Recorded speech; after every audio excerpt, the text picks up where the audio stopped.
Stoicism, Logos, the Golden Rule, and Stoic Philosophers. Written by Hector Jansen. Narrated by Sarah Margrave.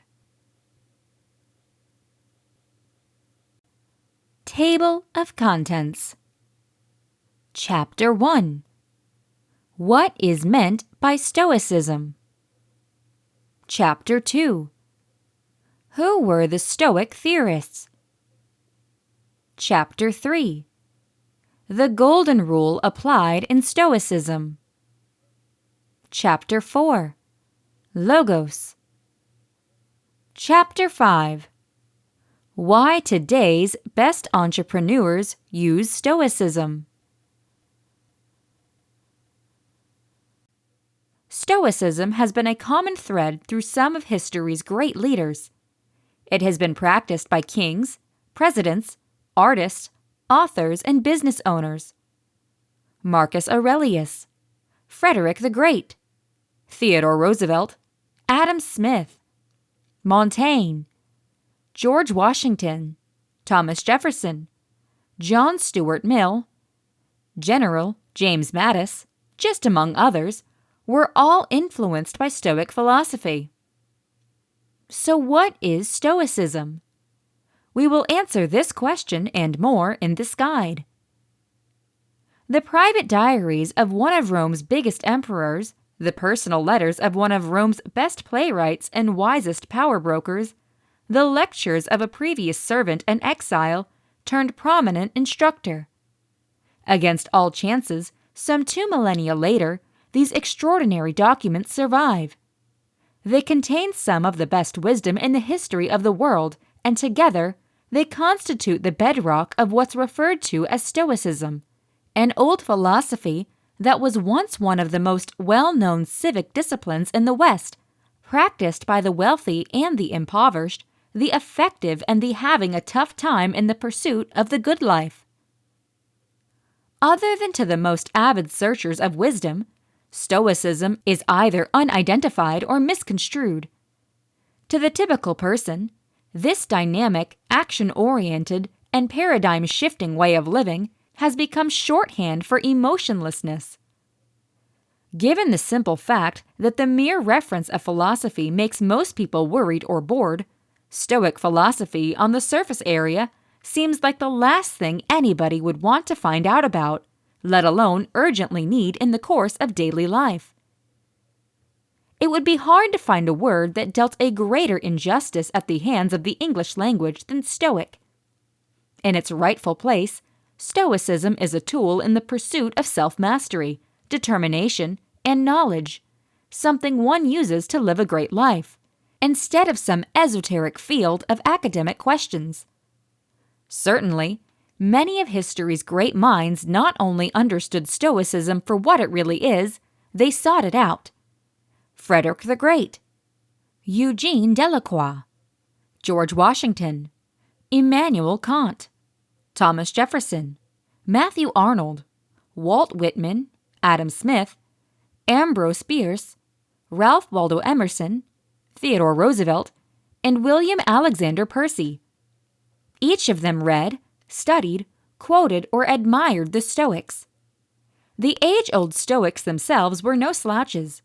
The names you encounter on this site in our day-to-day email meditations, Marcus Aurelius, Seneca, Epictetus, belong to, respectively, a Roman emperor, a former servant who triumphed to be an influential lecturer and friend of the Emperor Hadrian, and a well-known playwright and political advisor. What have all of these and countless other prominent males and females discovered deep in the heart of Stoicism that others missed? A lot. Mostly that it provides much-needed strength, wisdom, and stamina for all of life's obstacles. Chapter 1. What is meant by Stoicism? For those of us who live our lives in the real world, there was one branch of philosophy created just for us, Stoicism. It's an approach created to make us more resistant, happy, more virtuous, and more sensible, and subsequently, better individuals, better parents, and better professionals. Stoicism has been a common thread through some of history's great leaders. It has been practiced by kings, presidents, artists, authors, and business owners.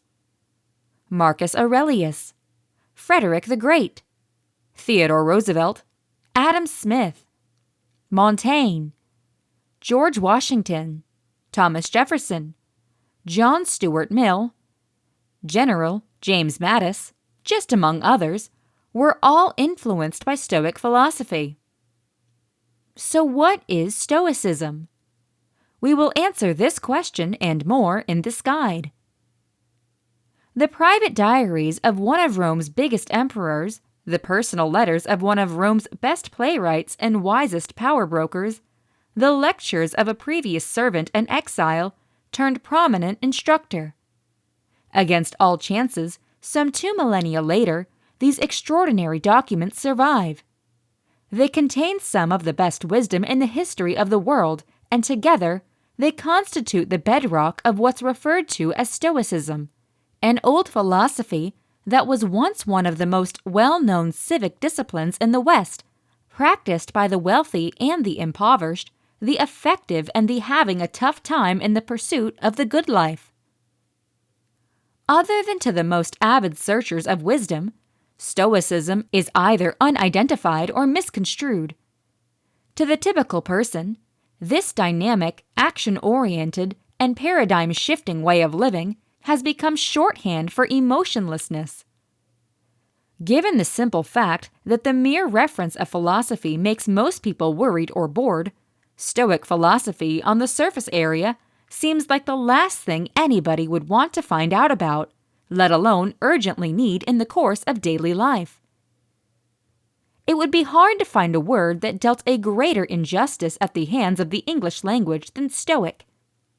In its rightful place, Stoicism is a tool in the pursuit of self-mastery, determination, and knowledge, something one uses to live a great life, instead of some esoteric field of academic questions. Certainly, many of history's great minds not only understood Stoicism for what it really is, they sought it out. Frederick the Great, Eugene Delacroix, George Washington, Immanuel Kant, Thomas Jefferson, Matthew Arnold, Walt Whitman, Adam Smith, Ambrose Bierce, Ralph Waldo Emerson, Theodore Roosevelt, and William Alexander Percy. Each of them read, studied, quoted, or admired the Stoics. The age-old Stoics themselves were no slouches. The names you encounter on this site in our day-to-day email meditations, Marcus Aurelius, Seneca, Epictetus, belonged to, respectively, a Roman emperor, a former servant who triumphed to be an influential lecturer and friend of the Emperor Hadrian, and a well-known playwright and political advisor. What have all of these and countless other prominent males and females discovered deep in the heart of Stoicism that others missed? A lot. Mostly that it provides much-needed strength, wisdom, and stamina for all of life's obstacles. How did Stoicism begin? Approximately in the year 304 BC, a merchant named Zeno was shipwrecked on a trading ship. He lost almost every little thing. Making his way to Athens, he was introduced to philosophy by the Cynic theorist Crates and the Megarian thinker Stilpo, which changed his life. As Zeno later joked, "I made a flourishing trip when I suffered shipwreck." He would later move to what ended up being known as the Stoa Poikile, actually meaning painted deck. Erected in the 5th century BC, the ruins of it are visible still, some 2,500 years later. The painted patio is where Zeno and his disciples gathered for conversation. Though his followers were originally called Zenonians, it is the ultimate credit to Zeno's humility that the philosophical school he established, in contrast to almost every school and religious belief before or since, didn't eventually carry his name. Chapter 2. Who were the Stoic theorists? Agasicles, who was the king of the Spartans, once quipped that he wanted to be the student of men whose child I should like to be too.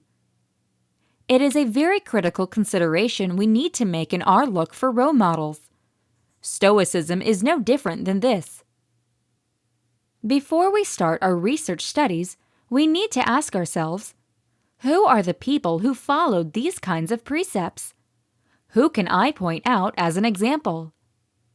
Am I proud to look up to this person? Do I want to be more like them? The Roman Emperor, Marcus Aurelius, the dramatist and political consultant Seneca, and the slave-turned-popular teacher Epictetus, there are the three Stoics you really need to be familiar with first. And when you do, we're confident you're going to want to follow in their steps. Who is Marcus Aurelius? Alone of the emperors. The historian Herodian would write about the person who became known to us as the one and only Marcus Aurelius. He gave proof of his knowledge not by mere words or knowledge of philosophical doctrines, but by his blameless character and temperate lifestyle. Cassius Dio. In addition to having all the other virtues, he ruled better than any others who had ever been in any position of power. Born April 26, 121, no one would have forecasted that Marcus Catilius Servius Annius Verus would someday be emperor of the Roman Empire. The emperor Hadrian, who would have known young Marcus through his early academic achievements, sensing his potential, watched on the boy. His label for Marcus, whom he liked to go hunting with, was Verissimus, a play on his name Verus, the truest one. Exactly what Hadrian saw in Marcus is uncertain, but by Marcus's 17th birthday, Hadrian had begun planning something remarkable. He was about to make Marcus Aurelius the emperor of Rome. On February 25, 138, Hadrian adopted a 51-year-old man called Antonius Pius on the condition that he in turn adopted Marcus Aurelius. With the life expectancy stats of the time, Hadrian figured this regent and mentor may be at the helm in 5 years. All appeared to go well, except Antoninus lived and ruled for 23 years. In the year 161, as Antoninus died and ended one of the longest reigns, Marcus finally became the emperor of the Roman Empire and ruled for almost 2 decades till his death in 180. His ruling of the empire wasn't easy. Wars with the Parthian Empire, the barbarian tribes menacing the empire of the northern border, the rise of Christianity, as well as the plague that left millions dead.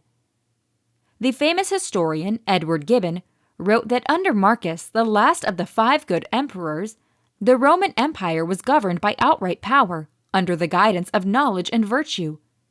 The assistance of knowledge and virtue. That's what separates Marcus from the majority of past and present world leaders. Just look at the journal that he left, which is now known as his Meditations, the private thoughts of the most powerful man in the world, advising himself on how to be more virtuous, more just, more unsusceptible to temptation, and wiser. And for Marcus, Stoicism provided a structure for dealing with the tensions of everyday life as a leader of one of the most effective empires in human history. Who is Seneca? Born around 4 BC in Corduba, Spain, the child of a wealthy and learned author known to history as Seneca the Elder, Seneca the Younger was destined for great things from birth. Seneca's dad chose Attalus the Stoic to tutor his boy, mostly for his credibility as a guy of great eloquence. His son took to education with gusto. By Seneca's own telling, he cheerfully laid siege to the class and was the first to show up and last to leave it. The most effective lesson that Seneca learned from Attalus was on the desire to enhance practically in the real world. The purpose of studying philosophy, Seneca was told by his beloved trainer, was to eliminate with him some one advantage every day. He needs to return home a sounder man, or en route to being sounder. While his dedication to self-improvement was beloved by his instructors, they also knew that his dad, no fan of philosophy, was paying them to train his son for an active and enthusiastic political career. In Rome, an appealing young legal representative could appear in court as early as age 17, and there is little doubt that Seneca was one, but only in his early 20s. Seneca's health nearly cut it all brief. A lung condition pushed him to take a prolonged trip to Egypt to recuperate, where he would spend almost a whole decade writing, reading, and building up his strength. He returned to Rome at 35 and 31 AD, a time of paranoia and violence and corruption and political chaos. Seneca kept his head down, typically throughout the equally frightening reigns of Tiberius and Caligula. His life took a sharp turn in 41 AD, when Claudius became the emperor and exiled Seneca to the Isle of Corsica. It would be another 8 years from Rome, and though he started proficiently, writing consolation to Polybius, consolation to Helvia, and on anger in a brief period, the many writing consolations quickly needed some consoling himself. So started his practice of letter writing, which would go on for the rest of his life. 8 years later, in another sharp turn, Agrippina, mom of future Emperor Nero and marriage partner of Claudius, remembered Seneca from exile to become her son's tutor and consultant.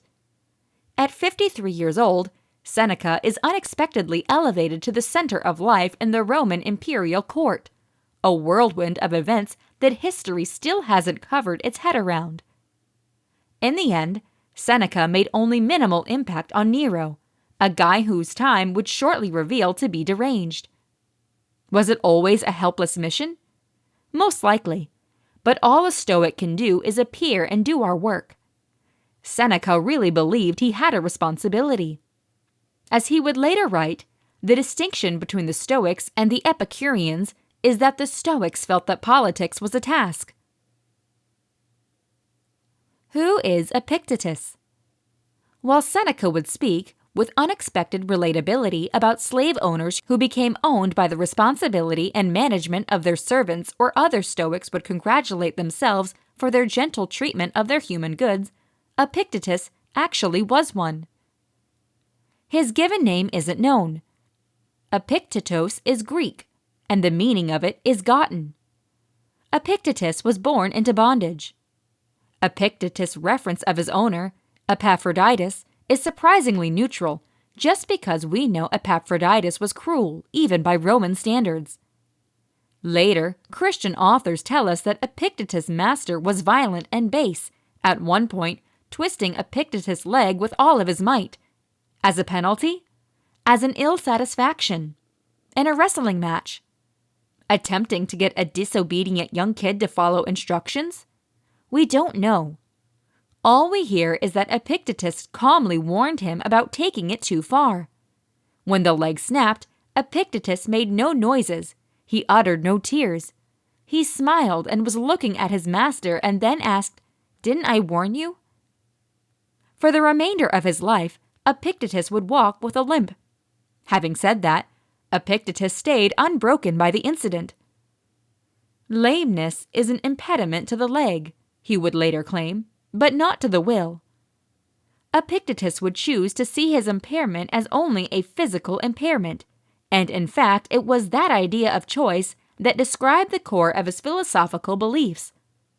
Life was just like a play, he liked to say, and if it was the playwright's satisfaction you should act a poor man, a cripple, a gov, or a personal individual, see that you act it naturally, for this is your business. To act well the character designated you. To choose it is another's. And then he did. Law established by Augustus in 4 AD determined that slaves could not be freed before their 30th birthday. Epictetus didn't obtain his flexibility until shortly after Emperor Nero's death. He chose to devote himself fully to philosophy and taught in Rome for nearly 25 years, until the Emperor Domitian famously eradicated all thinkers in Rome.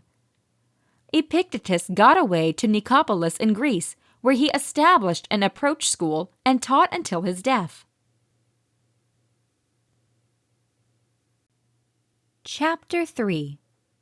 The Golden Rule Applied in Stoicism. Deal with others as you would like to be treated by them. The Golden Rule, as it's understood, is one of the easiest and most influential of all moral concepts, and in this chapter, we will start by taking a look at what it is before exploring several examples found in the writings of Seneca, Marcus Aurelius, and other Stoic thinkers. The Golden Rule is a remarkably basic guide to ethical behavior, which anybody can comprehend and try to follow. It's seen in both positive and negative ways. Do what you would applaud others for doing. Avoid doing what you would criticize others for doing. Indeed, many people today take it for granted that using a much different requirement to others' actions than we do to our own would be a kind of ethical hypocrisy. I explored the ways Stoicism can be used as a guide to contemporary life in my recent book, How to Think Like a Roman Emperor, The Stoic Philosophy of Marcus Aurelius. But this chapter will focus on a very basic concept that Stoics used as a guide to ethical action. Many people often say they find Stoic principles confusing and want a very clear and easy example of useful advice. Well, I have something to say about that. Judaism and Christianity. Versions of the Golden Rule have been determined in many different philosophical and religious customs throughout history and across various cultures. For example, the Talmud quotes the Hebrew sage Hillel the Elder as teaching people, "What is hateful to you, do not do to your fellow. This is the whole Torah. The rest is the clarification. Go and learn more." This is one of the Golden Rule's most famous expressions, alongside some examples that can be found in the New Testament. For example, in addition to the quote from the Gospel of Matthew at the start of this chapter, there's also, "And as ye would that men should do to you, do ye also to them likewise." Luke, chapter 6, verse 31. Still, the Golden Rule is also plainly a certain theme in Greek and Roman philosophy, especially for the followers of Socrates and later the Stoics. The New Testimony actually claims that St. Paul resolved a group of Stoic and Epicurean thinkers on the Areopagus at foot of the Athenian Acropolis, pricing estimate a couple of lines to them from the Stoic philosopher-poet Aratus. Acts, chapter 17, verse 16. Paul and other early Christians are, for this reason, known to have recognized with Stoic philosophy.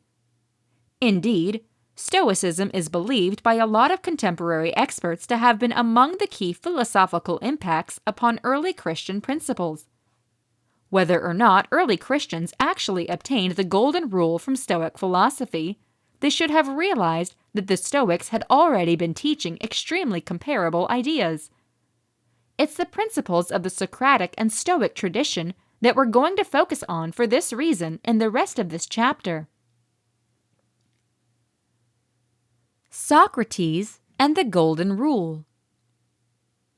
Although the Golden Rule is most frequently related to Christianity, it was probably also implicit centuries earlier in the Socratic approach or elenchus. Socrates taught that we must cross-examine ourselves in regard to our moral convictions. The word he uses for his approach, elenchus, refers to questioning a witness in court so as to expose contradictions in their testimony. In the Socratic dialogues written by both Plato and Xenophon that at times takes the form of Socrates accentuating someone applying a double standard ethically by applauding or criticizing traits in others but not in themselves. Socrates described his use of Socratic questioning as a sort of therapy that has purpose to cure others of their pride concerning the most important things in life, particularly inconsistent presumptions about the nature of good and evil, virtue and vice. It's a cure, to put it simply, for moral hypocrisy and disparity. For example, in one of Xenophon's conversations, Socrates asks a young man called Critobulus to define the qualities he is seeking in a friend. They agree that the ideal friend would have positive qualities like ethical virtue, self-discipline, and compassion. Even so, Socrates unexpectedly turns the question around by asking Critobulus how many of these qualities he embodies himself. He's embarrassed to admit that he has extremely few of them. He was judging others by a standard for being a good friend that he neglected to apply to himself. Socrates makes him realize that just because he finds it relatively simple to describe what behavior he would applaud in others that can possibly act as a trusted guide when it comes to judging his own character and actions. In another discussion, Socrates' friend Charicrates is grumbling about his older brother's behavior. He wants his brother to treat him with more respect, but claims he doesn't know how to attain this. "I assure you," said Socrates, "so far as I can see, you needn't use any subtle or novel technique on him. I think you could prevail on him to have a high regard for you by utilizing means which you comprehend yourself." Xenophon, Memorabilia 2.3. It's not brain surgery, in other words. Charicrates, though, insists he is not knowledgeable about any magic formula for winning other people's respect. "Tell me then," said Socrates, "if you wanted to prevail upon one of your associates to invite you to dinner whenever he was holding an event, what would you do?" Charicrates admits that, naturally, he'd begin by taking the effort and inviting the other individual to supper first. Socrates, for this reason, asks what he would do if he wanted somebody to look after his property while taking a trip. Charicrates said he'd offer to do the exact same thing for them first. "What," asks Socrates, "if you really wanted a foreigner to welcome you to their home as a visitor when visiting their country?" And again, Charicrates confesses that, obviously, I should initially have to do the exact same for him. Socrates, with normal irony, concludes, "So you know all the magic spells that impact human conduct, and have kept your knowledge dark all this time. Why do you wait any longer to begin? Are you scared that you are going to look bad if you treat your brother well before he treats you well?" Obviously, our moral values really need to be sound in the first place, but Socrates quite rightly mentioned that much development can be accomplished towards rationality just by fixing disparities in our moral thinking. The only difference here is that Socrates' limitations this advice to treating our good friends as we wish to be treated by them in return. Even so, in other dialogues, he appears to argue that the sensible man seeks to help both good friends and adversaries.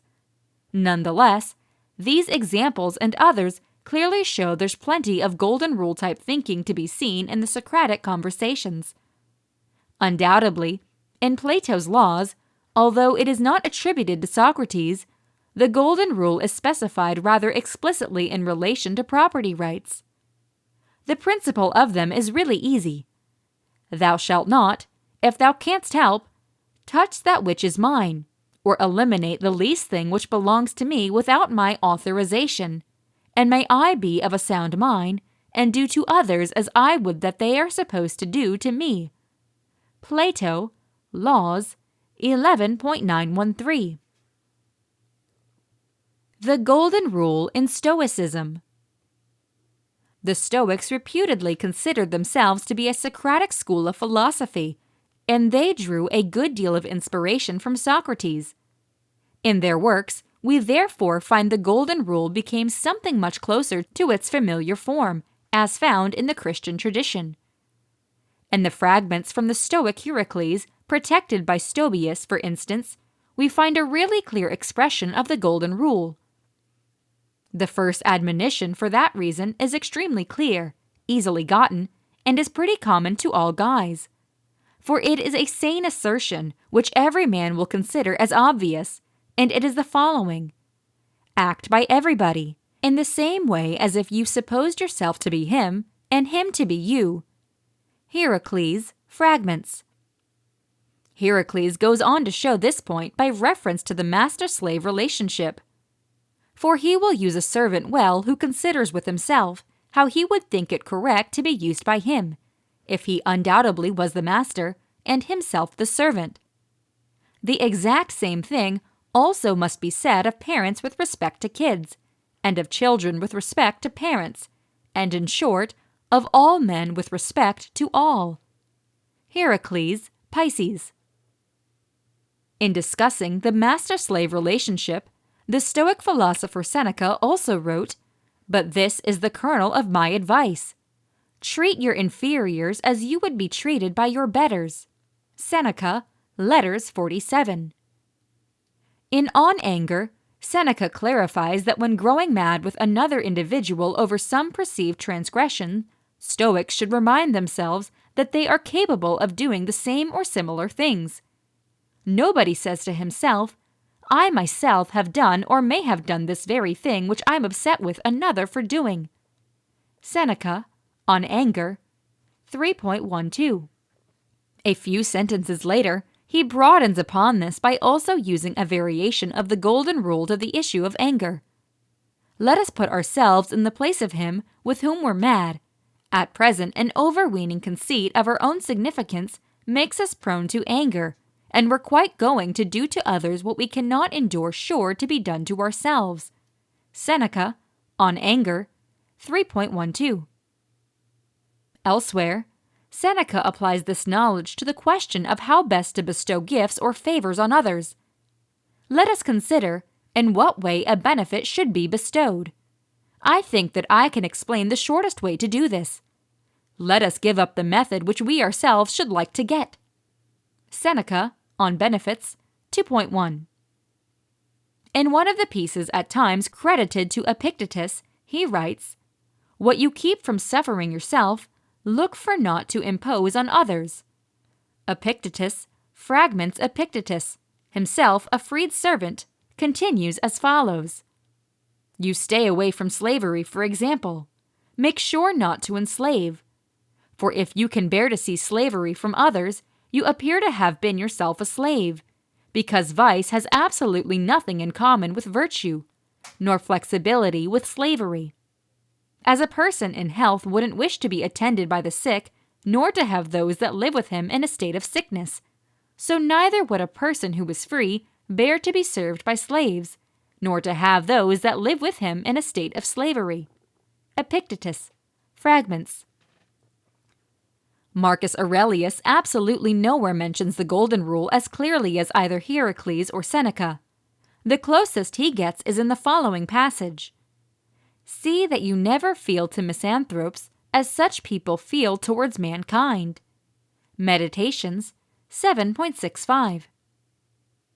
Though, throughout the Meditations he does adopt the associated assumption that we should treat all others as our kinsmen and fellow citizens. For example, in perhaps one of the book's most well-known passages he writes, "Nor can I be mad at my kinsman, nor hate him, for we are produced for cooperation, like feet, like hands, like eyelids, like the rows of the upper and lower teeth. To act against each other then contrasts nature, and it is acting against one another to be vexed and to turn away." Meditations, 2.1. Marcus, in other places, says that a person who is smart keeps in mind that every rational being is his kinsman, and that to take care of all guys is according to a man's nature. Regarding the actions of others, he writes, "This is from one of the same stock, and a kinsman and partner, one who knows not, however, what is according to his nature. However, I know, for this reason I behave toward him according to the natural law of fellowship with benevolence and justice." Meditations, 3.11. In one of the most noticeable passages in the Meditations, he seems to echo the Christian notion of loving even an individual's adversaries. It is strange to man to really love even those who do wrong, and this occurs if when they do something wrong, it happens to thee that they're kinsmen, and that they do wrong through ignorance and inadvertently. Meditations, 7.22. Finally, a branch cut off from the adjacent branch must of necessity be cut off from the entire tree also. So too, a man when he's split up from another man has fallen off from the entire social community. Now, as to a branch, another cuts it off. But a guy by his own act parts himself from his next-door neighbor when he dislikes him and turns away from him, and he doesn't know that he has at the same time cut himself off from the entire social system. Yet he has this opportunity, certainly from Zeus, who frames society, for it is in our power to grow again to that which is near to us, and again to end up being a part which helps to make up the entire. Meditations 11.8. Do unto others as you would have them do unto you. For Socrates, treating good friends otherwise was a moral contradiction, a double basic, and thus unreasonable. He even suggests that we should show our enemies with the exact same regard. A few generations later, the Stoics took his moral philosophy and developed into more of a system. Zeno, the creator of Stoicism, had said, like Aristotle before him, that a friend is another me. Modify ego est amicus. Nonetheless, we're to aim to make all men and women our good friends. The golden rule slowly ended up being more explicit and took on its familiar form in authors like Seneca, when he admonishes us for being quite ready to do to others what we can't endure should be done to ourselves. Ultimately, in Marcus Aurelius, the last well-known Stoic of antiquity, we find a systematic emphasis on the ethics of brotherly love, which the Stoics called philostorgia, or natural affection. We're to regard ourselves and others as brothers and sisters, even as limbs of the same organism. From this vision of the unity of mankind, it follows naturally that we should apply the same ethical requirement to others that we really apply to ourselves. This is most likely one aspect of what the Stoics meant when they described the supreme objective of life according to their philosophy as living consistently. Chapter 4. Logos. Zeno of Citium established the Stoic school in 322 BC. The name came from the lecture hall, the Stoa Poikile, the outside porch. Zeno copied a lot from both Plato and Aristotle, turned their esoteric speculations into spiritual dogma and presuppositions. Stoicism, because of that, didn't function as simple speculation for these Hellenistic Greeks. It revealed the path to a virtuous life. While Zeno possessed great skill, most academics consider him a second-rate thinker compared to Plato or Aristotle. His pupil and heir, Cleanthes of Chrysippus, jotted down much of what Zeno had taught. He developed this thought farther in 705 books, all believed to be well argued according to Father Copleston, but inadequately written. 3 stages of the Stoa. Early Stoa: Zeno, Cleanthes, and Chrysippus of Soli. Middle Stoa: Virgil, Cicero, though Cicero called himself a diverse and a new academician, and Seneca. Late Stoa: Epictetus and Marcus Aurelius, for whom the Logos incarnate was the Roman Empire. Believed, specified most clearly in and remembered from Second Stoa. A human should adhere himself completely to the natural law, nature and creation itself being comprehensive from the one. At the center of all things was a universal concept, the creative fire or word known as Logos, which was closely tied to fate. It existed at the beginning of the vast universe, and it would bring all things back together in the end, perfecting all through the Logos.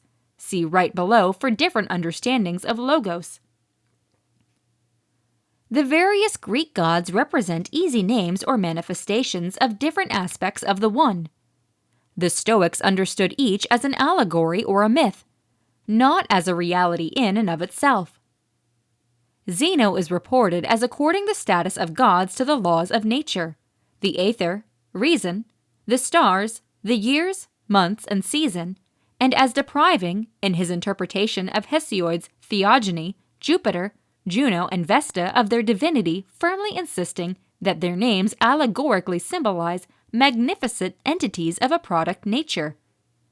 The Hellenic polis had been conquered, but the Stoics developed the myth of the cosmos as the common habitat and polis of gods and guys, an importance that gratified the needs of an ecumenic civilization after a style, into the myth of the universes as the megalopolis which consists of all countries. We know the meaning of life through the empirical observation of nature and through the reasoning of the soul. Adopted Aristotle's comprehension of purpose. Providence manages all. The idea of logos. Heraclitus, a worthy from Ephesus, about 500 BC, was the first to determine the word, that universal principle which animates and rules the world, as the Ustaf. He claims the word as reason, a reason that rules the vast universe. Still, for Heraclitus, a man remained trapped within the cycles of the earth, spring, summer, fall, winter season, birth, midlife, death. Later, Galen defined the logos in the following terms. He did not make the world as a craftsman does his work, but it is by entirely permeating all matter that he is the demiurge of the universe. Plutarch wrote that the logos was a go-between between God and man. Tertullian, the logos blends with the matter as honey does the honeycomb. Copleston, though, warns, but we aren't entitled to suppose that Heraclitus regarded the one fire as a personal god, any more than Thales or Anaximenes saw water or air as a personal god. Heraclitus was a pantheist, just as the Stoics in later times were pantheists. It is, though, true that the conception of God as the immanent, ordering concept of all things, together with the real moral mindset of acceptance of events as the expression of magnificent law, tends to produce a psychological mindset that is at difference with what would seem to be realistically demanded by the theoretical identification of God with the galactic unity. Logos within Jewish thought. Jews use the term memra for logos. Most likely entered Jewish thought with the movement of Alexander the Great. Often specified as the Word, revealer of God, all wisdom or ideas, the law that maintains the world. Logos within Christian thought. Find this Greek and Jewish, which is most likely Greek too. Stoicism and Judaism seem to have typical understandings of the word by 100 BC, if not long before, as Paul Rahi so convincingly argued recently, idea in blatant form, only in St. John's works, in his Gospel, his first letter, and in Revelations. Corinthians chapter 1, verse 24. But to those whom God has called, both Jews and Greeks, Christ the power of God and the knowledge of God. The God of this age has blinded the minds of unbelievers, so they can't see the light of the gospel of the magnificence of Christ, who is the image of God. Colossians chapter 1, verse 15. He is the image of the undetectable God, the firstborn over all creation. This presents a Stoic philosophy of history. And, spoken by St. Paul at Mars Hill, as St. Luke recorded in Acts 17, in him we move and live and have our being. Colossians 15-20, an outright sanctifying of a Stoic philosophy of history. Who is the image of the invisible God, the firstborn of each being? For in him were all things created in heaven and on earth, visible and invisible, whether thrones or supremacies or principalities or powers. All things were created by him and in him. And he is before all, and by him all things consist. and he is the head of the body, the church, who is the beginning, the firstborn from the dead, that in all things he might hold the primacy, because in him it hath well delighted the Father, that all fullness needs to dwell, and through him to fix up all things unto himself, making peace through the blood of his cross, both as to the important things that are on earth and the important things that are in heaven. Most early Christians and Middle Stoics assumed that St. Paul and Seneca referred one another. An apocryphal file even claimed to be a publication of their correspondence. Also, extremely strong in Hebrews, which comes straight from Knowledge 7:26. Hebrew, chapter 1, verse 3, states, "The sun is the radiance of God's splendor and the exact depiction of his being, sustaining all things by his effective word." Stoic impacts across the centuries. Impacts, to note just a couple of: Cicero, St. John, St. Paul, the author of Hebrews, Marcus Aurelius, Boethius, St. Augustine, John of Salisbury, Philip Melanchthon, Thomas More, Edmund Burke, Robert E. Lee. In the 20th century, Paul Elmer More, Henry Hazlitt, James Stockdale, John Calvin, Erasmus, T.S. Eliot, Russell Kirk, and Tom Wolfe. Christopher Dawson. Even Stoicism, the one sect of the time which instilled an indifferent ideal of social duty, was essentially an unsocial and individualistic creed. Eric Voegelin, unsurprisingly, saw the Stoics as having bastardized and deformed Platonism and Aristotelianism. The problem at hand is even more crucial because the technique of contortion developed by the Stoic thinkers has been continued through Philo into Christianity, and through Christianity into the modern-day deformation of philosophy by the ideological thinkers. When it gets in history, truth has to carry the burden of death and time, and in the hands of lower thinkers who are sensitive to the truth in a procedure but are not able to reactivate the engendering experience fully, the making it through truth of the language can get a status independent of the stemming reality. The reality of living in the symbols can be warped into a doctrinal truth about reality, and since the object to which the doctrinal truth refers propositionally doesn't exist, it must be developed. This is what happens in the Stoic case. Russell Kirk. I have read mightily in the Stoic writers of late. Everything in Christianity is Stoic. Nothing is good but virtue, said Zeno. Truly, the highest compliment I can pay to the Greeks is that they could comprehend and appreciate the Stoics and admit their own inferiority. When the Stoics to ask the moderns the rhetorical questions they asked the Greeks, the moderns also would accept the questions as rhetorical, but would answer them in exactly the opposite way. Kirk again. In an age of decadence, the Stoic philosophy held together the civil social disorder of royal Rome and taught thinking guys the nature of true freedom, which is not reliant upon swords and laws. Chapter 5. Why today's best entrepreneurs use Stoicism.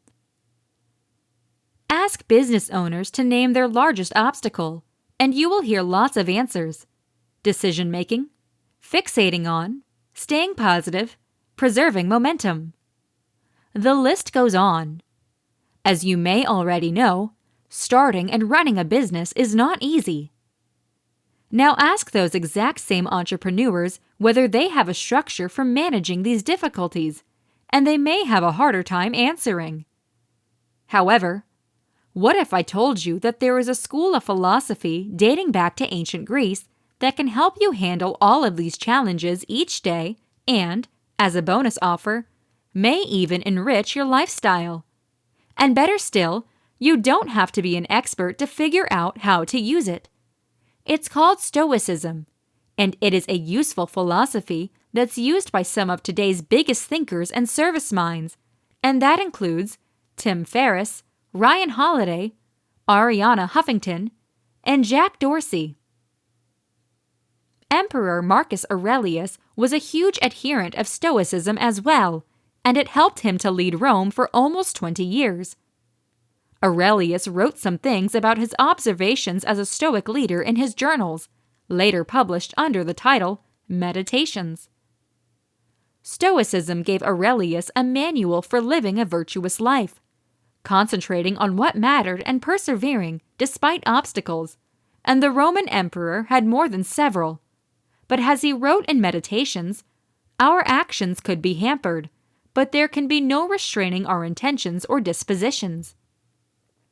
As business owners, we cannot control every element that could affect our companies, but we can take a page from the book of Stoicism and control our own actions and responses. With that in mind, here are some lessons from Stoicism that I found to be important for running my own company, Jotform, and that I think any business owner will find useful for launching and preserving a successful organization. Number 1. How to set your top priorities.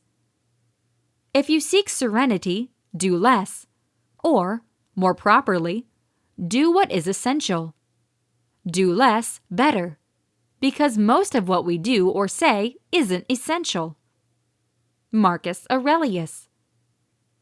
For a long time, just after I launched my company, I tried to do all of it, from customer support to big picture things like outlining our vision for the business. Unsurprisingly, I was not seeing the development I had wished for. Time is our most important possession, especially in the startup world. It's important to focus your energy on tasks that move your company forward, what Aurelius called the essential. And when you start doing that, you're a lot more likely to hit your larger business objectives, be they growing your user base, entering a new market, or whatever applies. For me, doing the necessary needed automating as much as possible and delegating the rest, such as obligations like customer support that were demanding a substantial amount of my time but could be finished just as well by another person on my team. Number 2. How to curb stress. Epictetus, a popular Stoic theorist in the 1st and 2nd century, wrote that the main goal of Stoicism was to identify and separate matters so that I can say clearly to myself which are externals, not under my control, and which have to do with the choice I really control. Business owners are facing various sources of pressure daily: due dates, competing commitments, financial expectations, and customer complaints, among others. For some people, that pressure becomes stress. And as we all know by now, way too much stress isn't only bad for our health, it's bad for business in terms of both productivity and success. Others, however, have the ability to navigate the pressures without becoming overly stressed out. Part of it comes down to recognizing the important things that you can control and those you can't, or what Epictetus referred to as the externals. By concentrating on just the internals, we can save time and promote a more positive work culture. Number 3. How to stop putting things off. We are not given a short life, but we make it brief, and we aren't ill-supplied but wasteful of it. Stoic thinker Lucius Annius Seneca. An essential tenet of Stoicism is not wasting time in living each day like it could be your last. Being constantly mindful of our death might sound, well, morbid, but I see it as a positive incentive to live for the present and stop putting things off. In a letter to his older brother, Seneca defined his technique for guaranteeing he was taking advantage of each day. He would ask, "How am I better today? What did I do with my time? What were my results?" I have found this to be a practical exercise to include into my everyday regimen. Understanding that you'll be addressing those questions at the end of each day is a great way to hold yourself accountable for getting things done.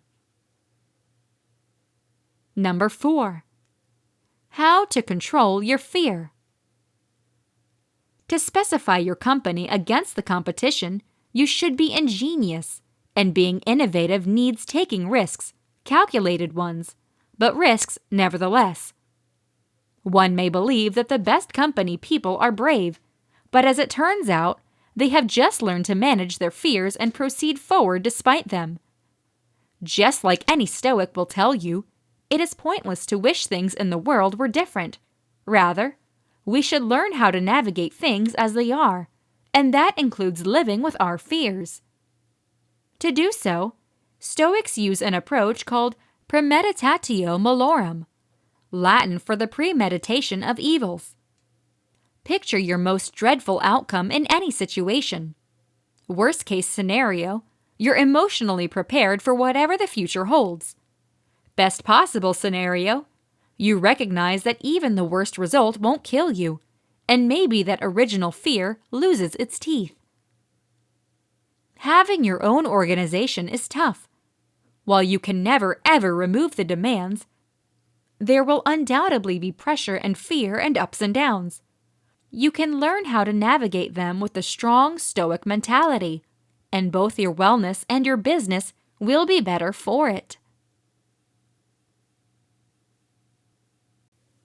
This has been Stoicism, Logos, the Golden Rule, and Stoic Philosophers. Written by Hector Jansen. Narrated by Sarah Margrave.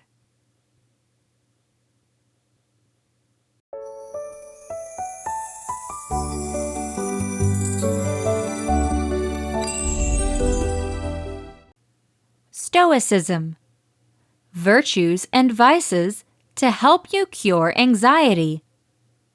Written by Hector Jansen. Narrated by Sarah Margrave. Table of Contents. Chapter 1. What are the 4 virtues of Stoicism? Chapter 2. What are the best books on Stoicism? Chapter 3. Family Values and Stoicism. Chapter 4. More about Stoicism in families. Chapter 5. Conquering Anxiety. Stoicism is an age-old Greek school of philosophy founded at Athens by Zeno of Citium. The academy was teaching that virtue, which the highest good, is based on knowledge. The wise live in harmony with the divine reason, also identified with fate and providence, that rules nature and are indifferent to the vicissitudes of fortune and to pleasure and pain. Another definition is this: the endurance of pain or hardship without the display of feelings and without complaint. And therefore, in a nutshell, these are the 4 virtues that Stoicism preaches: courage, temperance, justice, wisdom. They are the most necessary values in Stoic philosophy. If, at some time in your life, Marcus Aurelius wrote, you should discover anything better than justice, truth, self-discipline, and courage, it might be a remarkable thing undoubtedly. That was practically 20 centuries ago. We have found a lot of things ever since: automobiles, the internet, remedies for diseases that were previously a death sentence, but have we found anything better? Than being brave? Than small amounts and sobriety? Than doing what is right? Than truth and understanding? No, we have not. It's unlikely we ever will. Every little thing we face in life is an opportunity to react with these 4 characteristics. Courage. If you have read Cormac McCarthy's dark and beautiful novella, All the Pretty Horses, you will remember the crucial question that Emilio Perez asks John Grady, one that cuts to the core of life and what all of us should do to live a life worth living. The world needs to know if you have cojones, if you are brave. The Stoics may have phrased this a bit in a different way. Seneca would say that he actually pitied people who have never experienced bad luck. You have passed through life without a challenger, he said. No one can ever know what you are very capable of, not even you. The world needs to know what category to put you in, which is the reason why it will periodically send tight spots your way. Think of these not as hassles and even tragedies, but as chances, as questions to answers. Am I brave? Am I going to face this issue or flee from it? Will I stand or be rolled over? Let your actions etch your reaction into the record, and let them remind you of why courage is the most crucial thing. Temperance. Naturally, life is not so basic regarding, say, that bravery is all of the counts. While everyone would admit that bravery is necessary, we're also all well aware of people whose bravery turns to recklessness and ends up being a fault when they start to endanger themselves and others. This is where Aristotle comes in. Aristotle actually used bravery as the primary example in his well-known metaphor of a golden mean. On one end of the spectrum, he said, there was cowardice, there's a shortage of bravery. On the other one, there was recklessness, too much bravery. That's what temperance or moderation is about. Not doing anything in excess. Doing the right thing in the right amount in the proper way. Simply because we are what we consistently do, Aristotle said. Aristotle also said, because of that quality isn't an act, but a routine. To put it simply, virtue and quality is a lifestyle. It's foundational. It's kind of like an operating system, and the code this system runs on is routine. Chapter 1. What are the 4 virtues of Stoicism? Stoicism is an age-old Greek school of philosophy founded at Athens by Zeno of Citium. The academy was teaching that virtue, which the highest good, is based on knowledge. The wise live in harmony with the divine reason, also identified with fate and providence, that rules nature and are indifferent to the vicissitudes of fortune and to pleasure and pain. Another definition is this: the endurance of pain or hardship without the display of feelings and without complaint. And therefore, in a nutshell, these are the 4 virtues that Stoicism preaches: courage, temperance, justice, wisdom. They are the most necessary values in Stoic philosophy. If, at some time in your life, Marcus Aurelius wrote, you should discover anything better than justice, truth, self-discipline, and courage, it might be a remarkable thing undoubtedly. That was practically 20 centuries ago. We have found a lot of things ever since: automobiles, the internet, remedies for diseases that were previously a death sentence, but have we found anything better? Than being brave? Than small amounts and sobriety? Than doing what is right? Than truth and understanding? No, we have not. It's unlikely we ever will. Every little thing we face in life is an opportunity to react with these 4 characteristics. Courage. If you have read Cormac McCarthy's dark and beautiful novella, All the Pretty Horses, you will remember the crucial question that Emilio Perez asks John Grady, one that cuts to the core of life and what all of us should do to live a life worth living. The world needs to know if you have cojones, if you are brave. The Stoics may have phrased this a bit in a different way. Seneca would say that he actually pitied people who have never experienced bad luck. You have passed through life without a challenger, he said. No one can ever know what you are very capable of, not even you. The world needs to know what category to put you in, which is the reason why it will periodically send tight spots your way. Think of these not as hassles and even tragedies, but as chances, as questions to answers. Am I brave? Am I going to face this issue or flee from it? Will I stand or be rolled over? Let your actions etch your reaction into the record, and let them remind you of why courage is the most crucial thing. Temperance. Naturally, life is not so basic regarding, say, that bravery is all of the counts.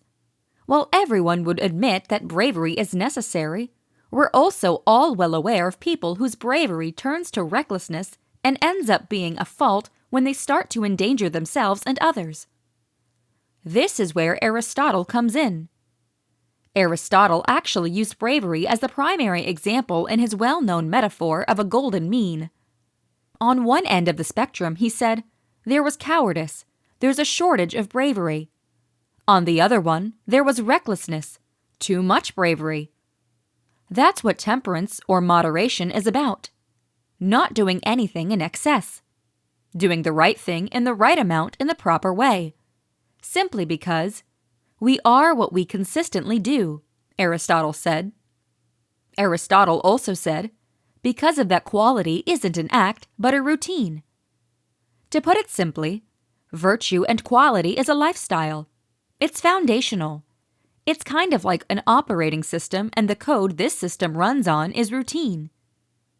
As Epictetus would later say, ability is validated and grows in its matching actions, walking by walking and running by running. Thus, if you want to do something, make a habit of it. So if we want to be happy, if we want to succeed, if we want to be greater, we have to develop the ability. We have to develop the day-to-day habits that allow this to occur. This is great news because it means that outstanding results or huge changes are possible without Herculean effort or magic solutions. Small changes, good systems, the right procedures. This is what it takes. P.S.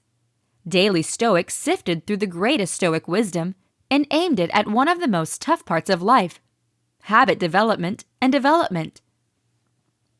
Justice. Being courageous. Finding the right balance. These are core Stoic virtues, but in their severity, they fade in contrast to what the Stoics worshipped best: doing the right thing. There is no Stoic virtue more important than justice, because it affects all of the others. Marcus Aurelius himself said that justice is the source of all the other virtues. Stoics throughout history have pushed and called for justice, oftentimes at great personal risk and with great courage, to do great things and protect the people and ideas that they loved. Cato gave his life trying to restore the Roman Republic. Anthracia and Agrippinus gave theirs withstanding the tyranny of Nero.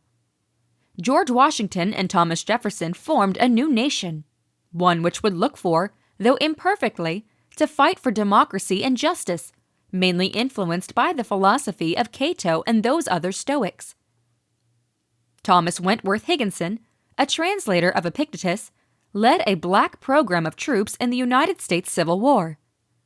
Beatrice Webb, who helped to found the London School of Economics and who first conceptualized the idea of collective bargaining, regularly reread Marcus Aurelius. Numerous other activists and politicians have turned to Stoicism to gird them against the difficulty of defending ideals that mattered, to guide and direct them towards what was right in a world of so much wrong. A Stoic should deeply, really believe that an individual can make a real difference. Successful advocacy and political maneuvering require understanding and strategy, and realism, and hope. It needs knowledge, acceptance, and also a rejection to accept the status quo. It was James Baldwin who most brilliantly captured this tension in Notes of a Native Child. It started to appear that one would need to keep in mind forever two ideas which appeared to be in opposition. The first idea was acceptance.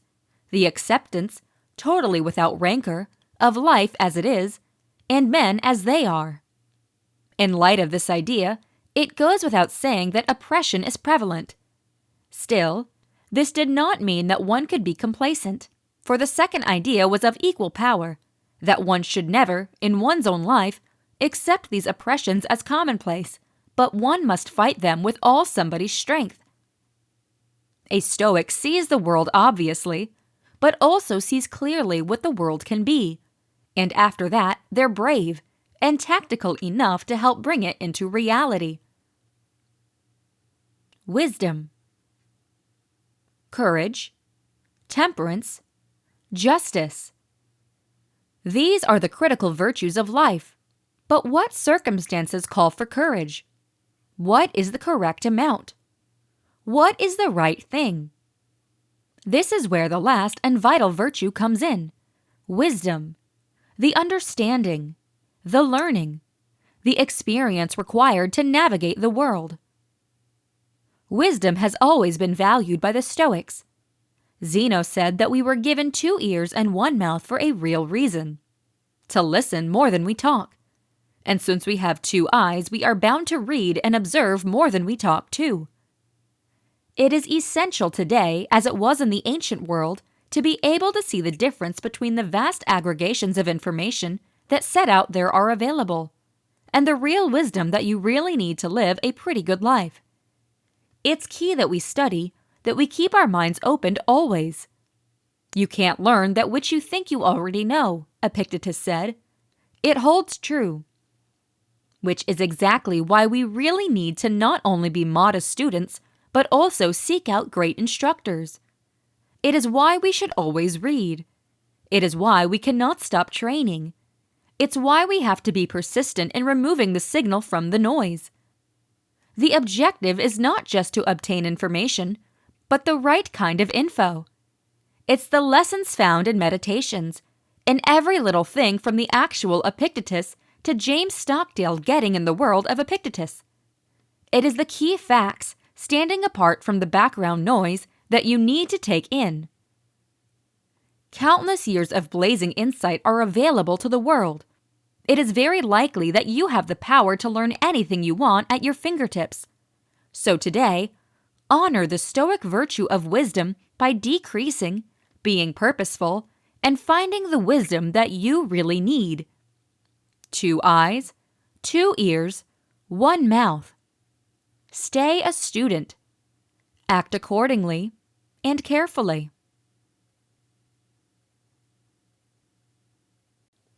Chapter 2. What are the best books on Stoicism? Here are some of the best books with the Stoic themes at its center. Meditations by Marcus Aurelius. Meditations is perhaps the only file of its kind ever made. It is the personal thoughts of the world's most powerful man giving guidance to himself on how to make great on the duties and commitments of his positions. Marcus stopped practically every night to practice a series of spiritual exercises, reminders designed to make him simple, patient, empathetic, generous, and strong in the face of whatever he was handling. You can't read this book and not come away with a phrase or a line that will be helpful to you next time you are in trouble. Read it. It is practical philosophy embodied. Letters from a Stoic by Seneca. While Marcus wrote generally for himself, Seneca had no trouble advising and assisting others. As a matter of fact, that was his job. He was Nero's tutor, charged with decreasing the terrible impulses of a dreadful man. His guidance on grief, on wealth, on power, on faith, and on life are always there when you need them. Seneca's letters are the best place to begin, but the essays in On the Shortness of Life are outstanding as well. Discourses by Epictetus. That Epictetus' mentors survived to us is exceptional. It is only thanks to a student called Arrian, who's credited with transcribing the lessons he learned in Epictetus' classroom at the start of the 2nd century AD. Arrian wrote in a letter prior to the discourses publishing, "Whatever I used to hear him say, I wrote down, word for word, as best I could, as a record for later use of his idea and frank expression. Arrian would use those lessons to accomplish renown throughout Rome as a political advisor, army leader, and prolific author. Interestingly, in the first book of Meditations titled Debts and Lessons, Marcus thanks one of his philosophy instructors, Rusticus, for introducing me to Epictetus' lectures and lending me his own copy. The Daily Stoic by Ryan Holiday and Stephen Henselman. The Daily Stoic, 366 meditations on wisdom, determination, and the art of living, functions not only 366 all-new translations of dazzling Stoic passages, but 366 amazing stories, examples, and explanations of the Stoic concepts from Marcus Aurelius, Seneca, and Epictetus, but also some of the lower-known but similarly smart Stoics, from Zeno to Cleanthes to Chrysippus. The book takes the reader on a day-to-day journey through practical philosophy. Each day offers a new Stoic insight and exercise. By following these teachings, you will find the peacefulness, self-knowledge, and durability you really need to live well. The Barrier is the Way by Ryan Holiday. Inspired by Stoicism and the maxim from Marcus Aurelius, the obstacle to action advances action. What stands in the way becomes the way. The Challenge is the Method is a guide of the essential concepts for prospering under pressure. Through historical examples of great men and women, it teaches us how to conquer hardship and difficulties, turn barriers upside down, and shows us how to really love our fate, no matter what it might bring. The book has become a cult classic with coaches and sports players alike and has been featured in prominent outlets like Sports Illustrated and ESPN. Chapter 3: Family Values and Stoicism. Stoicism says that we are each accountable for our ethical disposition and thus are fully in control of our own journey toward virtue. It is very much up to us to look at our failings and to seek to enhance them by fixing any misunderstandings we may have about what virtue actually includes. As such, a lot of Stoic activity involves frank introspection and asking ourselves some serious questions about whether our conceits and affronts are in fact warranted. That doesn't mean that Stoicism never speaks about how we, as people, should engage with others. The Stoics have a lot to say about how the good Stoic disciple ought to be an active and engaged resident, and also about how he should engage with other sages, or with non-sages whom he comes across. Yet one aspect of Stoic idea, which tends to get overlooked, is how the Stoic ought to connect with his family. Much of the method the Stoic supporter is based upon their theory of oikoiosis. The Stoics use this term to refer to two distinct processes which were obviously related to each other, but no surviving text explains the link. The first stage, what has been identified personal oikoiosis, happens when we are babies, and is when a child realizes that the pink waving thing in front of her face is actually her hand. The second phase happens once we have reached the age of reason, probably someplace around 14 or 15, when we are able to start thinking of the relationship between us and other individuals. To explain this process, the Stoic Heracles used an image of concentric circles. He wrote that the smallest circle is the one that includes the individual and the individual alone. The second circle, which surrounds the first, consists of instant blood relatives. The third circle contains more distant relations, like grandparents, uncles, and aunts. The fourth circle consists of any remaining family members. The circles go on, slowly broadening to include neighbors, then members of the exact same people, then occupants of the same city, till finally the circles include the entire human race. The process of oikoiosis is the way in which the striving Stoic begins to bring the interest of the people in each of the circles into the circle which consists of the self, till ultimately the perfect sage thinks of the interest of all of humanity as being her own. Heracles discusses the early stages of this process as being securely rooted in the family. Undoubtedly, the bond between a mom and her infant was often used to highlight oikoiosis, at work, both in animals and in humans. The manner in which a mother immediately secures its offspring, typically in self-sacrificing ways, was taken as evidence of getting out of that first circle of the self, into the circle that includes children, and thinking about another person's best interest to be your own. Heracles constructs a very different model for understanding old family relationships to the standard ones we could be more knowledgeable about. The normal structure of the age-old Roman family was very highly hierarchical. At the top of the structure was the paterfamilias, the oldest male in the family. That could be your father, grandfather, uncle or great-uncle, or perhaps even your older brother. The paterfamilias had outright authority, including, but not limited to, the right of life and death over everybody in his familia. That included everyone related by paternal family and any partners who had wed into the familia and any slaves belonging to the household. Heracles' model breaks that hierarchical structure down entirely. The first circle past the self includes parents, siblings, your partner and your kids, and a subtle, substantial rearrangement of relationships. Firstly, the dad is removed from his pedestal and put on the same level as the mom.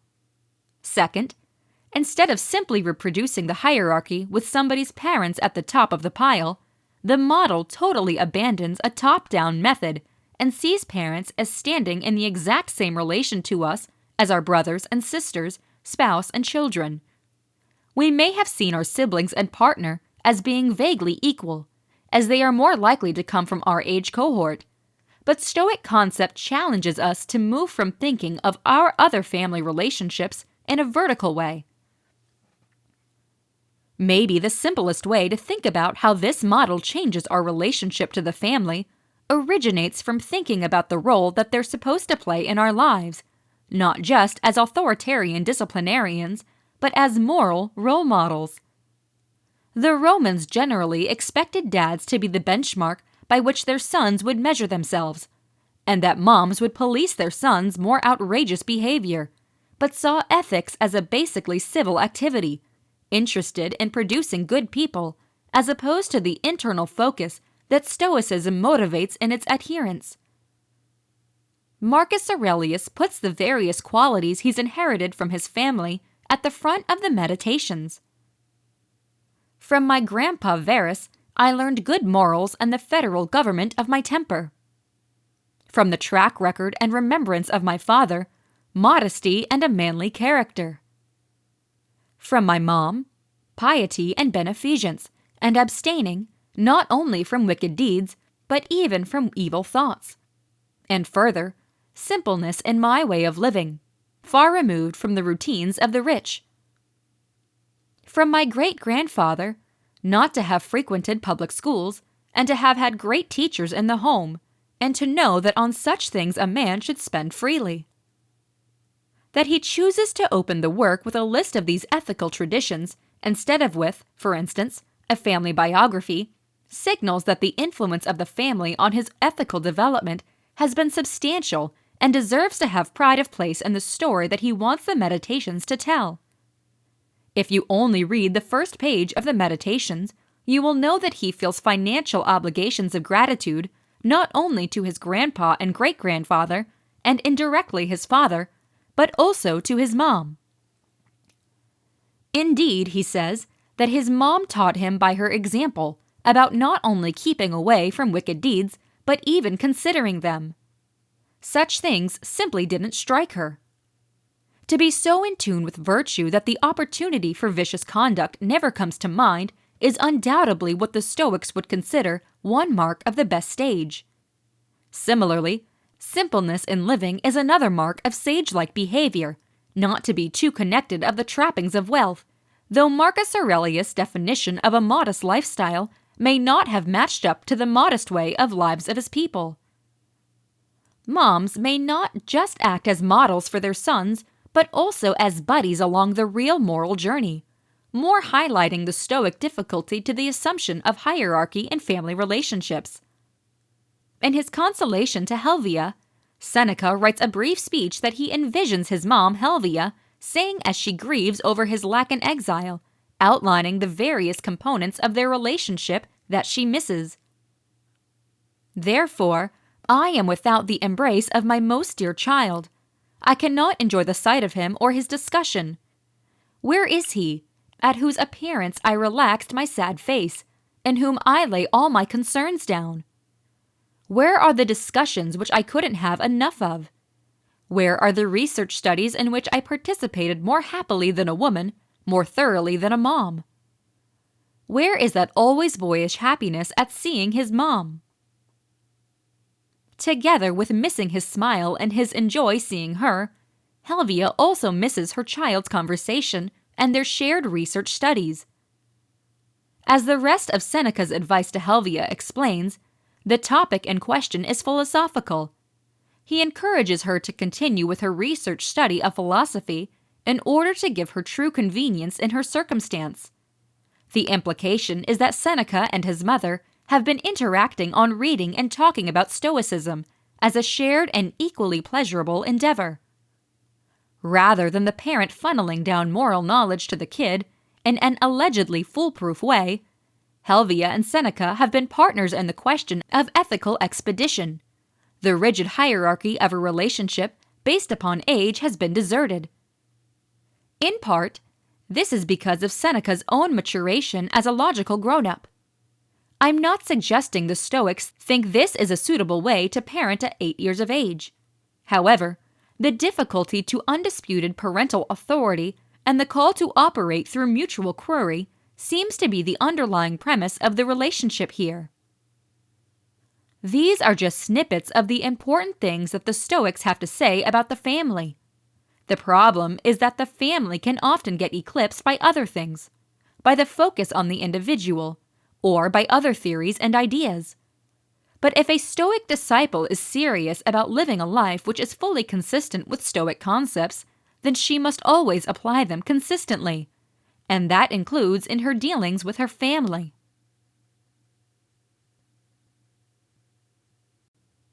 Chapter 4. More about Stoicism in families.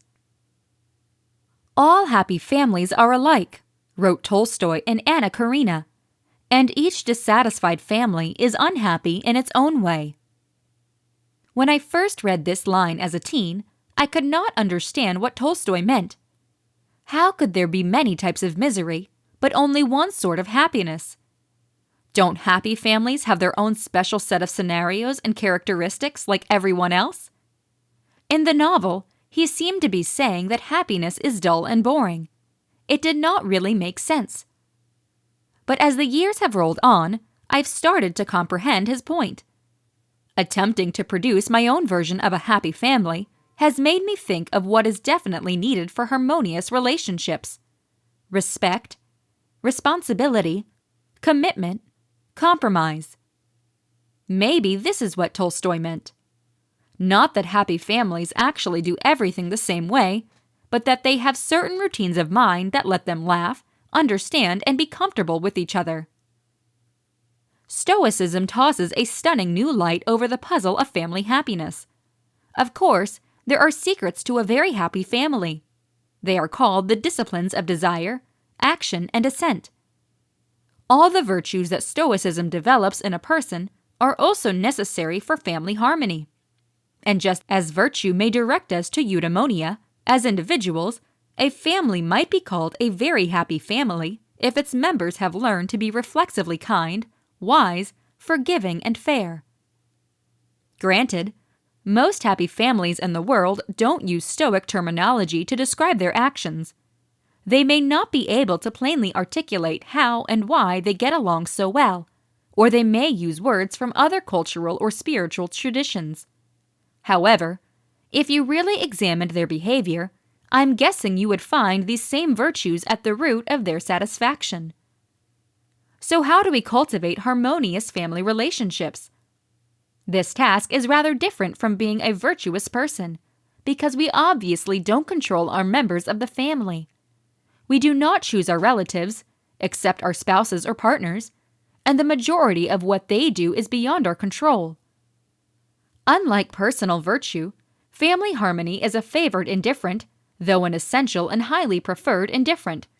So as we pursue family joy, we need to remember that we can only do so much.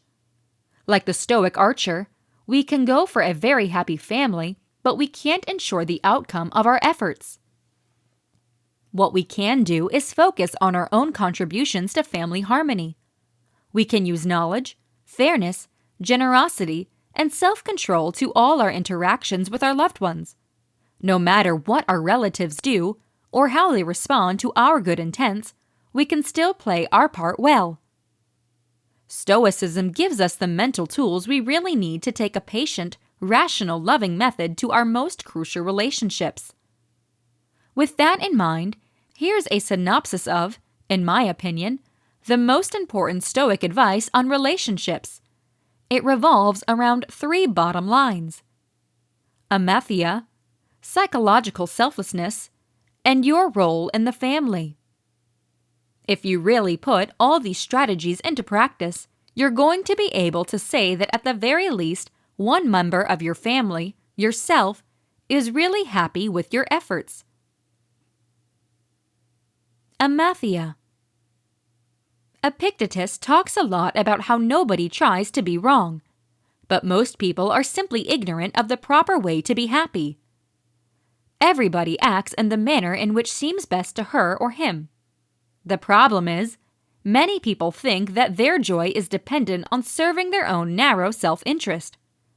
They may actually believe they are achieving their own benefit by pursuing external goods or shoring up their own egos. They don't understand that true joy only arises from treating other individuals with fairness and generosity. As Massimo Pigliucci says in How to Be a Stoic, there is even a label for this kind of unwisdom, amathia. He defines it as the reverse of knowledge, a kind of disknowledge of how to handle other people. And we do not really need to restrict this word just to people committing awful criminal activities. Medea eliminating her kids, for example. It also explains the petty cruelties that people inflict on each other in daily relationships. Fighting, resentment, protecting your own grass, purposefully misinterpreting, trying to control others, choosing to take unneeded offense. Even people who love each other often show this disknowledge of how to get along. It's all too human. In fact, the way of connecting to others makes sense if you hold the misconception that joy relies upon safeguarding your own ego. Because such people are disabled by their loss of sight, says Epictetus, we should pity them instead of feel better about or despise them, especially when it comes to our most important relationships in life. We should try to understand instead of accuse, which causes the second important point below. Emotional selflessness. In his discussion on friendship, Epictetus tells us that a Stoic will be tolerant, mild, forbearing, and kind with regard to one who is unlike him, as also to one who is ignorant and falls under error on the matters of the greatest value.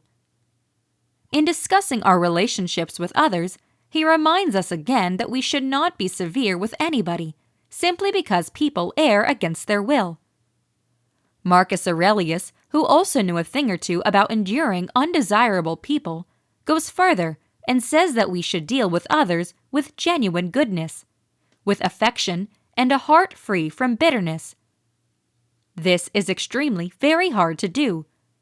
But if you really internalize the Stoic position on virtue, then it ends up being simpler to stop protecting your own position in an argument and start supporting your family member. We should also remember that pulling back from an unnecessary argument or demonstrating altruism in other ways does not make us weak or wrong. It appears to me that some people wrongly actually believe that psychological kindness is equivalent to weakness or vulnerability. Actually, the reverse is true. It isn't wrath that's masculine, but gentleness and delicateness.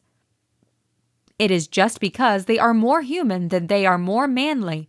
They have more strength, more nerve, and more potency.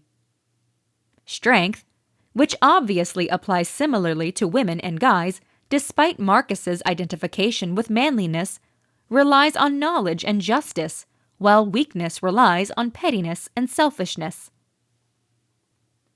Remember your role. We no longer live in the patriarchal society of ancient Rome, thank goodness, so some Stoic guidance on social roles does not apply to 21st century relationships. Still, some of it does. The fundamental message is as relevant as ever. Your mother or sister might mistreat you, but you should still stay a pretty good brother or child to them. Other individuals, even your closest relatives, cannot really hurt you.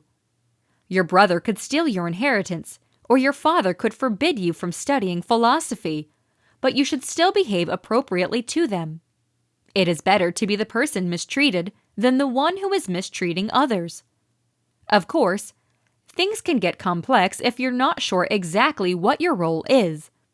Tons of us live in societies that have overthrown standard social roles, which is mainly a very good thing. Even so, it can be a bit complicated to sort out how much deference you owe to your parents or precisely what to anticipate from your own kids. So, if you happen to be a Stoic living in a non-traditional society, you'll have to think thoroughly about your role in the family. We should always approach our relationships with good-heartedness. However, the way we use our understanding will be different depending upon the particular relationship in question. So let us take a look at some of our main family relationships and think of what a Stoic method may be. Undoubtedly, these are just some general observations, which might not actually apply to each family and each circumstance. Contra Tolstoy, every family is different, even happy ones. The lens I'd like to use for this examination is one of Marcus' maxims. People were made for one another, so either advise them or endure them. If you are lucky enough to know the source of eudaimonia, virtue, then you can try to teach others, or you can use your knowledge to accept them the way they are. But when do you try to teach, and when do you just accept? The answer to this depends upon many aspects, from your position within the family to individual characters and situations. However, I would like to suggest that we can have a default answer to this question, which should direct our behavior the majority of the time. Here are some recommendations of how you might consider approaching 3 crucial family relationships. Your parents or caregivers and other senior citizens. Tolerate them. Has anyone ever been enabled to advise their parents in life? Nowadays, we are no longer expected to obey our parents or caregivers, at the very least, not after we move out of their house. However, even if our relationships today are more casual, we should still respect our parents' position and the love and care they have given us with time. Do you have to do what they ask all of the time? Obviously not. However, when you disagree, then disagree with some respect. Musonius Rufus gives exceptional guidance on this subject. In his lecture on whether parents should be obeyed in all things, he says that the devoted son follows his parents when he voluntarily follows the good advice they give, and when they do not give good advice, I say that he's nonetheless following his parents or caregivers when he does what he ought to. His rationale is that all parents want what's best for their kids, even if perhaps they don't actually know what's best. Subsequently, anyone who does what's appropriate and advantageous is doing what his parents want. Continuing with this reasoning, Musonius says it's fine to refuse to do something unsuitable that your parents ask you to do, or to do something proper that they forbid you from doing, because you are doing it out of goodness. But like all forms of virtue, It's about your inspiration. You should make sure that you are acting virtuously, not out of selfishness or a desire to prove a point. And for all of the unimportant things, try to put up with your parents' peculiarities and defects. Remember amathia and psychological selflessness? Don't you think you owe them that much? Your significant other and siblings. Advise them and endure them. Your life partner is your peer, so you are in a position to influence her or him for the better. If you show psychological kindness, your partner is much more likely to do the exact same. If your partner is violent or otherwise dishonest, then naturally you should take more extreme action. But for all those run-of-the-mill strains on your relationship, it is very valuable to take Marcus's advice to heart. If he's wrong, instruct him to that impact with altruism, and show him what he has neglected. If you do not succeed, then seethe at yourself for not being convincing enough, or rather, not even at yourself. To put it simply, try to bring your partner around to your way of seeing by explaining, persuading, and really living out your beliefs. If that does not work, don't get mad. It's not his fault that he hasn't yet learned the proper way to be happy. Stay patient and hold up your side of the relationship by being the best partner you can be. Remember that every little thing outside of virtue is indifferent. Those little things your partner does that drive you insane are most likely within the world of indifference. Even so, do not use Stoicism as a reason to stay in a harmful relationship. Remember that virtue requires courage, so if you really need to end it, then be bold about it. You can exit virtuously. You can practice wisdom and bravery in any circumstance. Your children. Instruct them. This one seems obvious. You have more influence over your kids than over anyone else in the world. What is less apparent is how to balance instruction with approval. Since you do not actually control your kid, you can only do so much to mold her conduct. After you've done what you can, you still have to accept her flaws, and hope that when she grows up, she accepts yours. Keep in mind, the recommendations here are just basic guidelines and might not fit every family or circumstance. You have to use your wisdom to use Stoic guidance in real life. Just because your default mode of dealing with your parents or caregivers is to tolerate them, that doesn't mean it will always be appropriate to accept what they do. There might be times when it's better to try to advise them. However, if you decide to instruct them, you'd better have a really good reason. With all of that in mind, perhaps we can modify Tolstoy's quote to fit a Stoic perspective on relationships. All happy members of the family know how to relate sensibly to one another, but each happy family can still be happy in its own way. This variation could be much less poetic than Tolstoy's, but I think it's a very good characterization of what to aim for in our own families. So as you take a seat with your loved ones over the vacations or any other time of year, remember that we were made for one another. We owe it to our families to, at the very least, aim for happiness. Chapter 5. Conquering Anxiety. One man came with a story about Stoicism, which helped him through hard times and helped him get rid of anxiety. Some years ago, I found myself in a very dark place. I was having a hard time profoundly with severe and incapacitating anxiety and felt that I was losing control of my mind. I was having back-to-back anxiety attacks and honestly thought that I was dying. It was a really terrifying experience and I felt overwhelmed with fear. My lack of education on psychological health at the time meant that I did not understand what was happening to me. This made every little thing even more frightening. The fear of the unknown can usually do this. When I began experiencing very physical and upsetting signs within my body, I didn't think for 1 minute that my mind was causing it. How could my racing heart, shaking hands, and constant nausea be originating from my mind. I was convinced that it was a physical disease that I was facing. When I went to the physician to get a better comprehension of what was really happening to me, I was really shocked by my diagnosis: generalized anxiety disorder and repeating panic attacks. All of this was originating from my mind. I didn't realize how effective my thoughts could be, and the whole circumstance entirely caught me off guard. It took a while for me to process all of this and accept what was really happening to me. I should admit that my lack of knowledge and fear of being mad triggered me to really withstand this analysis in the beginning. I was so worried about the stigma connected with mental health that I got sidetracked by my perception of the situation instead of the reality. The physician had suggested a few ways for me to address my anxiety: a CBT course and talk therapy. But I wanted to assess my options and educate myself on what was happening to me first.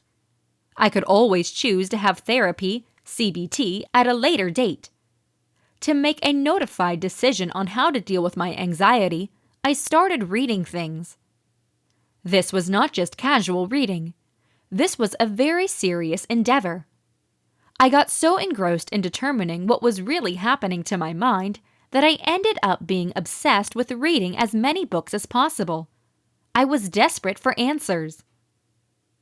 During this extensive period of research, I encountered an entire host of exceptionally useful ideas. I read about CBT, Buddhism, and the principle of a development state of mind. I read numerous books on mental health, self-help, psychology, and philosophy. I read biographies and autobiographies. Anything that may help me to understand my anxiety made it onto the list. I've never taken in so much content in my life. It was during all of this research that I encountered Stoicism. This changed every little thing. The concepts and thoughts within Stoicism instantly resonated with me, and I deeply connected to them. I loved reading about how this old philosophy could help me to live a much better life. The pragmatic nature of the ideas interested me, and the guidance appeared to be classic. There were so many principles that I found helpful, from negative visualization all the way to how we respond to events beyond our control. This was particularly practical for my panicky mindset. My reading choices began to change a bit, and more Stoic philosophy made its way on my ever-growing reading list. As I began to further understand the philosophy, I began to really appreciate how advantageous having an approach of life was. And this is truly what Stoicism is really all about: establishing a way to live a really good life. There was one specific Stoic concept that really changed my life, though. I credit this as dramatically changing my state of mind and changing my relationship with anxiety in a really positive way. That was the idea of voluntary discomfort. The Stoics would deliberately expose themselves to adversity in order to get ready for future hardship. The Stoic theorist Musonius Rufus sums this up perfectly. We will train both soul and body when we accustom ourselves to cold, heat, thirst, cravings, deficiency of food, firmness of bed, abstaining from enjoyments, and enduring discomforts. For some reason, I actually connected to this thought. I knew that going to the fitness center would build physical strength, but I had not thought much about building a strong and durable mind before. The varied ways that the Stoics would do this influenced me and got me thinking about how I could produce a training program for my mind. I had a lot of questions about this idea when I first experienced it. What ideas and situations could I use to build durability? Will this help me to resolve my anxiety? Is this a great platform to check out all of the philosophy I had been reading about? This appears counterintuitive. Will it work? My mind was busy as I started to develop a list of personal difficulties that I could use to test out this idea of voluntary pain. I ultimately plucked up the courage to give it a try and began to use challenges as a way to strengthen myself up, just like the Stoics. The more I finished, the more positive I ended up being. I could feel that my mind was changing, and this was a good thing. When I stopped having panic attacks, I knew that there was value in this idea. I leaned into it and went all in on the Stoic concept of practicing adversity. Some of my difficulties were taken straight from the Stoics, though others were lightly motivated by them. Nonetheless, many of the obstacles were based upon personal ways for me to practice discomfort and leave my comfort zone. They began small, as I was in a very restless place to start with, but gradually progressed into larger and bolder things. Here are a few ideas. To push my body, I ran my very first marathon, climbed to the top of certain mountains, and completed a long-distance walk. I challenged myself in the fitness center in a range of different ways, finished triathlons, and tried new and unfamiliar sports. Whilst fighting fatigue and physical hardships, I discovered my mind and how it reacts to fatigue. I got to experience much physical discomfort with these obstacles and got to practice working with this in a constructive way.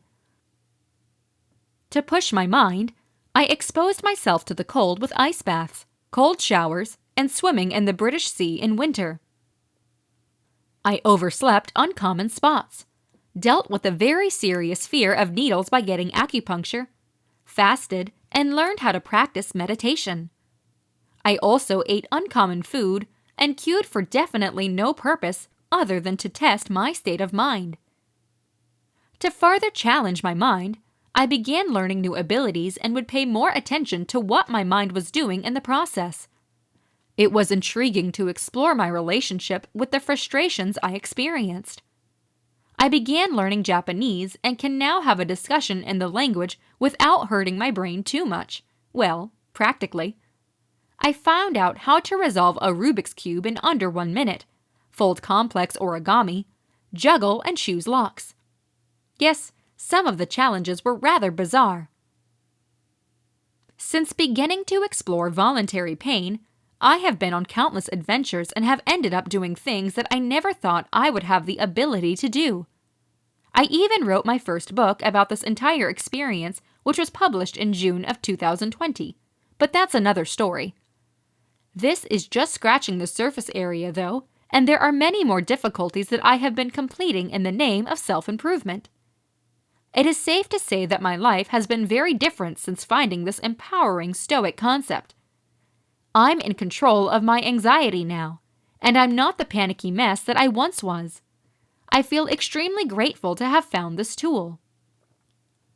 The difficulties pushed me out of my comfort zone in several ways, and helped me to check out the ideas I had been reading about in a fairly controlled environment. They've taught me so much about myself and how I respond to trouble. When I am 22 miles into a marathon and my mind is asking me to stop, this is a terrific time to lean into Stoicism. When I'm enduring the pain of an ice bath, this is the perfect opportunity to embrace the discomfort. When I am learning a new ability, handling frustrations, or pushing myself with a fiddly job, this is a wonderful time to pay attention to my state of mind. This philosophical structure has helped me to face these obstacles and provides a greater purpose. When I see every little thing as a type of mind training, it allows me to give value to every challenge I complete. Eventually, this started to bleed into other areas of my life, and I could use regular, everyday problems as an opportunity to challenge myself. Traffic, the flawless test of patience. Somebody is disrespectful. The flawless test for gauging and controlling my reaction. There are many more examples of this, and it has been a great way for me to reframe rough situations.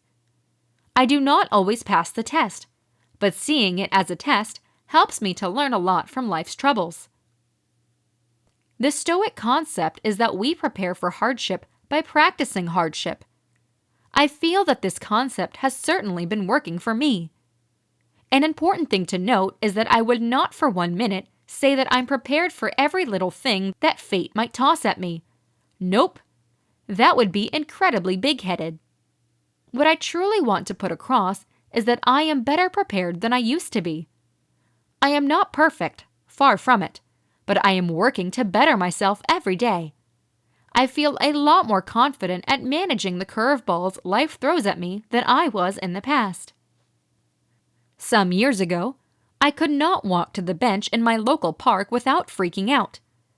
I now deliberately look for tough and scary situations. This has been real and significant progress for me. There's always room for improvement, though, and I am thrilled to see where all of this takes me. I will continue to push myself out of my comfort zone and lean into Stoicism. I actually believe that stepping beyond our comfort zones can be a great way to build psychological durability, and I encourage you to try it for yourself. Why not look for some obstacles that will frighten you senseless and push you into the unknown? This way you can put your personal philosophy to the test. As Epictetus notoriously put it, do not just clarify your philosophy. Instead, just embody it. I wish you the best of luck with the difficulties that you face in your life, both the ones you choose and the ones forced upon you. This has been Stoicism: Virtues and Vices to Help You Cure Anxiety. Written by Hector Jansen. Narrated by Sarah Margrave.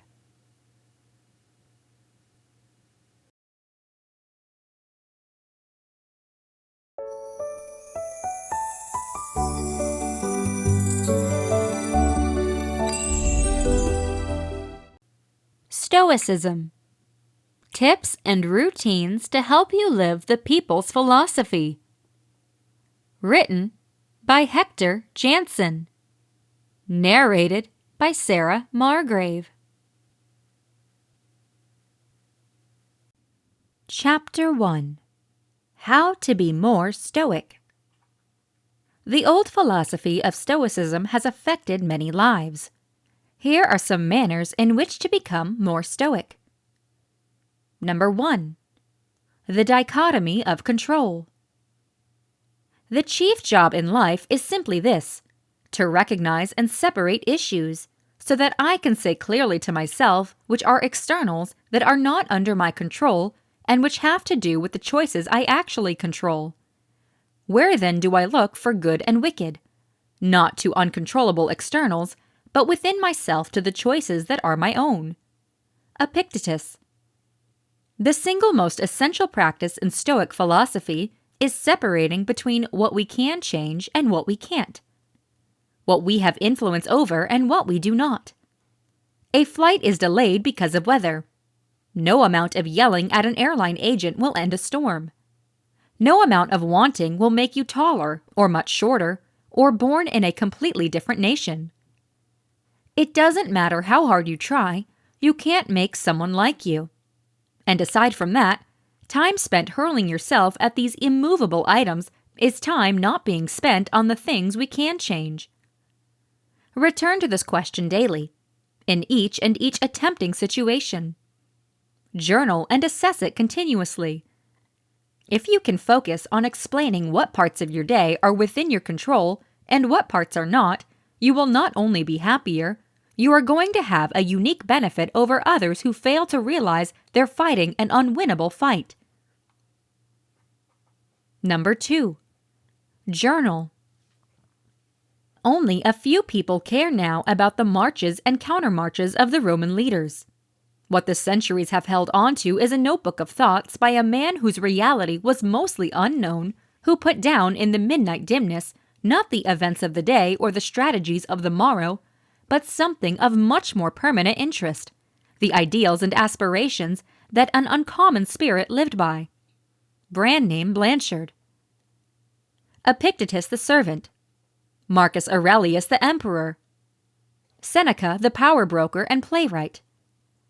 Those 3 drastically different guys led radically different lives. However, they seem to have one practice in common: journaling. It would be Epictetus who would advise his pupils that philosophy was something they are supposed to jot down day by day, that this writing was how they should exercise themselves. Seneca's preferred time to diary was in the nights, when darkness had fallen and his partner had gone asleep. He clarified to a friend, "I analyze my entire day and return over what I've done and said, hiding nothing from myself, passing absolutely nothing by." Then he would go to bed, finding that the sleep which follows the self-examination was specifically sweet. And Marcus, he was the most prodigious of journalers, and we are fortunate enough that his works made it through to us. Properly titled, To Himself. In Stoicism, the art of journaling is much more than some simple diary. This everyday practice is the philosophy, getting ready for the day ahead, reflecting on the day that has passed, reminding oneself of the knowledge we have received from our instructors, from our reading, from our own experiences. It's inadequate to simply hear these lessons once. Instead, one practices them again and again, turns them over in their mind, and most importantly, writes them down and feels them flowing through their fingers in doing so. Stoicism is developed to be a practice and a regular. It's not an approach you read once and magically understand at the soul level. No, it is a long-lasting pursuit that needs diligence and repetition and concentration. Pierre Haddett called it spiritual working out. That is among the benefits of the page-a-day, with monthly themes, format we organize the Stoics into, and the weekly themes in the Daily Stoic Journal. It is putting one thing up for you to evaluate, to have at hand, and to completely digest. Not in passing, not just once. However, every single day over the course of a year, and preferably year in and year out. And if Epictetus is right, it's something you are supposed to keep within reach at all times, which is the reason that a collection of the best hits, which are presented daily, was so attractive to us. In this way, journaling is Stoicism. It's almost unrealistic to have one without the other. Number 3. Practice bad luck. It is in times of security that the spirit should be preparing itself for tough times. While fortune is bestowing favors on it, is the time for it to be strengthened against her rebuffs. Seneca.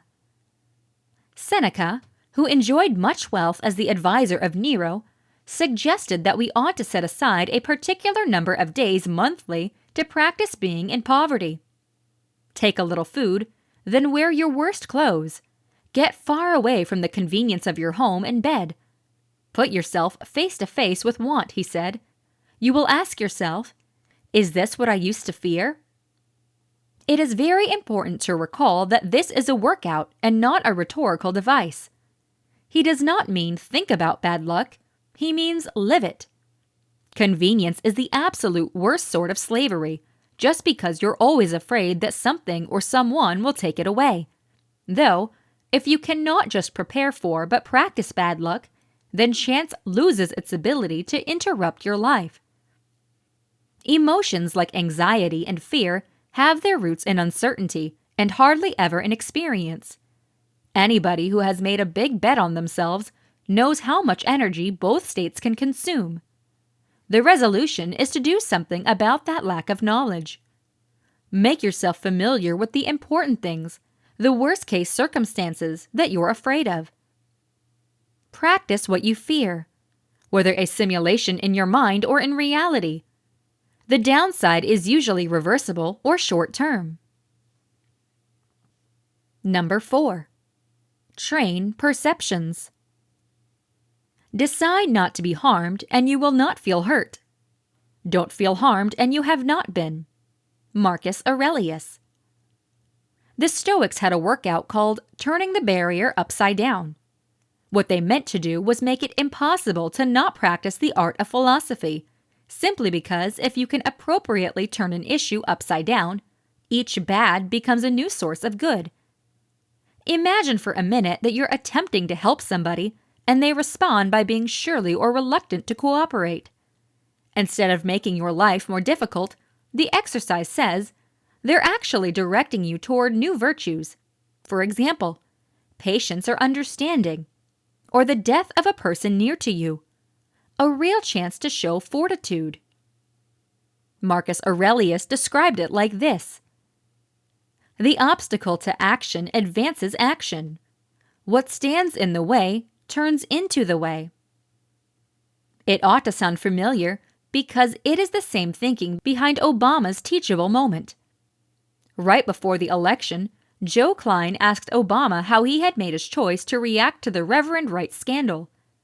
He stated something like, "When the story broke, I realized the best thing to do was not damage control, but it was to talk to Americans like adults." And what he wound up doing was turning a negative circumstance into the best platform for his landmark speech about race. The common refrain about business owners is that they make the worst of, even produce, opportunities. To the Stoic, everything is chance. The Reverend Wright scandal, a discouraging case where your help goes unappreciated, the death of a loved one, none of those are chances in the normal sense of the word. Truth be told, they are the opposite. They are barriers. What a Stoic does is turn every challenge into a chance. There is no actual good or bad to the practicing Stoic. There is only perception. You control perception. You can choose to theorize past your first impression. X occurred, X took place, and now my life is over. If you tie your first response to dispassion, you will find that everything is just a chance. Remember, this exercise worked as the inspiration behind "The obstacle is the way." Number 5. Remember, it's all ephemeral. Alexander the Great and his mule motorist both passed away, and the exact same thing happened to both. Marcus Aurelius. Marcus Aurelius wrote to himself a simple and reliable pointer to help him gain back perspective and stay balanced. Run down the list of the ones that felt intense anger at something. The most popular, the most regrettable, the most disliked, the most whatever. Where is all that now? Smoke, dust, legend, or not even a legend? Think of all the examples, and how insignificant the important things we want so passionately are. It is important to keep in mind that passion here is not the modern-day usage we recognize with as an enthusiasm or being concerned about something.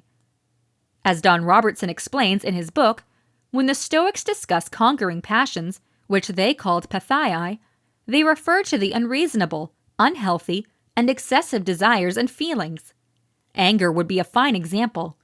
What is very important to recall, and this is the essential bit, they seek to change them with eupathei, like pleasure instead of excessive enjoyment. Going back to the point of the exercise, it is easy. Remember how little you are.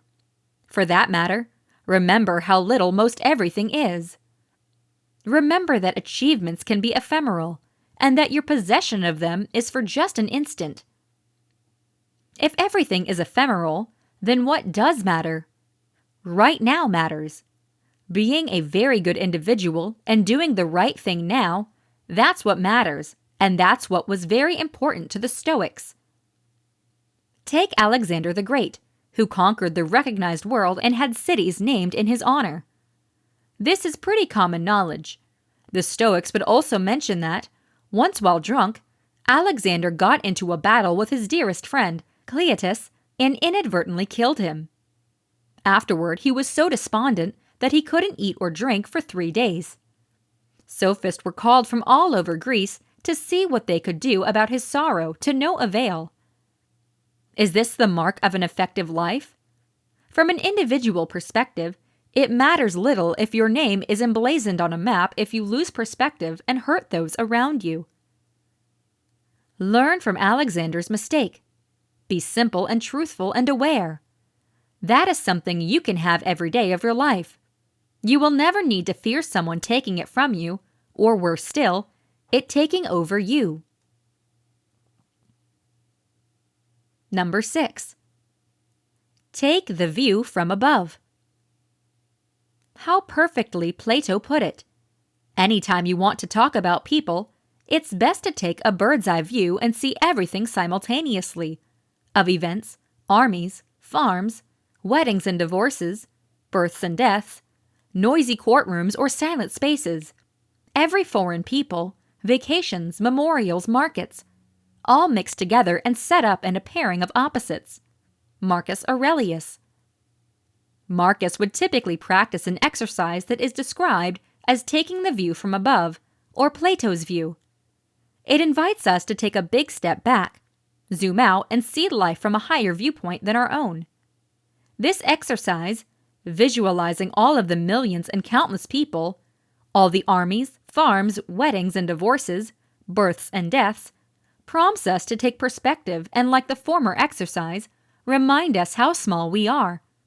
It reorients us, and as Stoic academic Pierre Hadot put it, the view from above changes our valuation on things, luxury, power, war, and the concerns of daily life become absurd. Seeing how small we are in the grand scheme of things is just one part of this exercise. The second, more subtle point is to tap into what the Stoics called sympathia, or a mutual interdependence with the entirety of mankind. As the astronaut Edgar Mitchell, one of the first people to actually experience a very real view from above, put it, "In deep space you develop an immediate international consciousness, a people orientation, an intense dissatisfaction with the state of the world, and an obsession to do something about it." Take a big step back from your own issues and remind yourself of your duty to others. Take Plato's view. Number 7. Memento mori. Contemplate your death. Let us prepare our minds as though we'd come to the very end of life. Let us postpone absolutely nothing. Let us stabilize life's book every day. The somebody who puts the compliments on their life each day is never ever except time. Seneca. The quote from Seneca above takes a part of memento mori, the ancient practice of reflection on death that returns to Socrates, who said that the appropriate practice of philosophy is about absolutely nothing else but passing away and being dead. In his Meditations, Marcus Aurelius wrote that you could leave life now. Let that determine what you do and say and think. That was a personal suggestion to continue living a life of virtue now and not wait.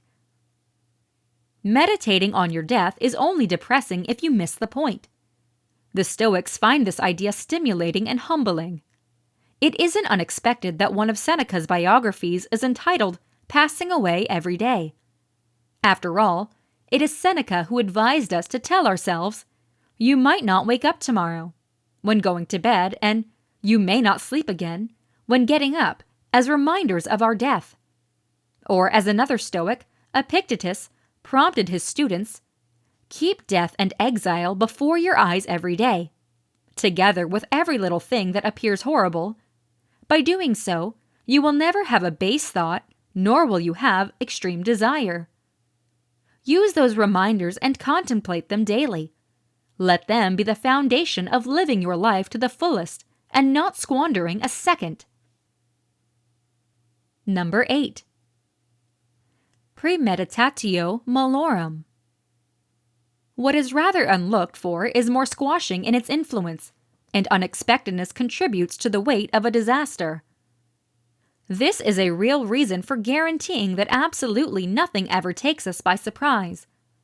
We should predict our thoughts ahead of us at each turn and want each possible eventuality rather than only the typical course of events. Practice them in your mind. Exile, torture, war, shipwreck. All the terms of our human lot should be before our eyes. Seneca. The premeditatio malorum, the premeditation of evils, is a Stoic exercise of thinking of things that could fail or be removed from us.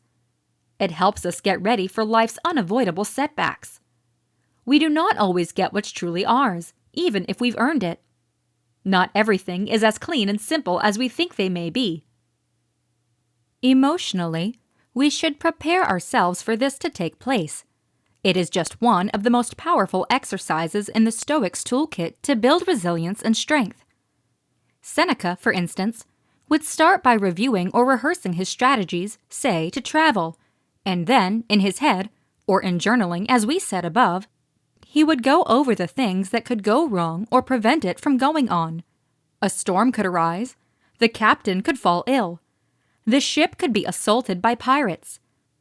Absolutely nothing happens to the wise man against his expectation, he wrote to a good friend. Nor do all things end up for him as he wished but as he reckoned, and above all, he reckoned that something could block his plans. By doing this exercise, Seneca was always prepared for disturbance and always working that disruption into his strategies. He was fitted for defeat or triumph. Number 9. Amor fati. To love only what happens, what was predestined, no greater consistency. Marcus Aurelius. The great German thinker, Friedrich Nietzsche, would describe his formula for human success as amor fati, a love of fate.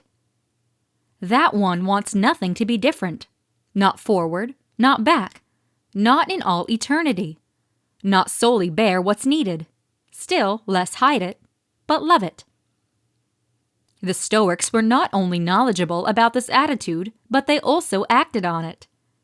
2,000 years ago, writing in his own personal journal, which would become referred to as Meditations, Emperor Marcus Aurelius would say, "A blazing fire makes flame and brightness out of every little thing that's tossed into it."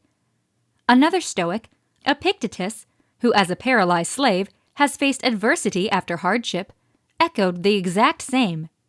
Do not seek for things to happen the way you want them to. Rather, dream that what happens, happens the way it happens. Then you'll be happy. It is exactly why amor fati is the Stoic exercise and frame of mind that you take on for making the best out of anything that happens. Dealing with each and every moment, no matter how difficult, as something to be embraced, not stayed away from. To not only be okay with it, but really love it and be better for it. So that like oxygen to a fire, obstacles and adversity become fuel for your potential. Chapter 2. What are some of the best Stoic quotes? We are usually more frightened than hurt, and we suffer more from imagination than from reality. Seneca. It's silly to try to leave other people's faults. They are inescapable. Just try to escape your own. Marcus Aurelius. Our life is what our thoughts make it. Marcus Aurelius. Do not explain your philosophy. Embody it. Epictetus.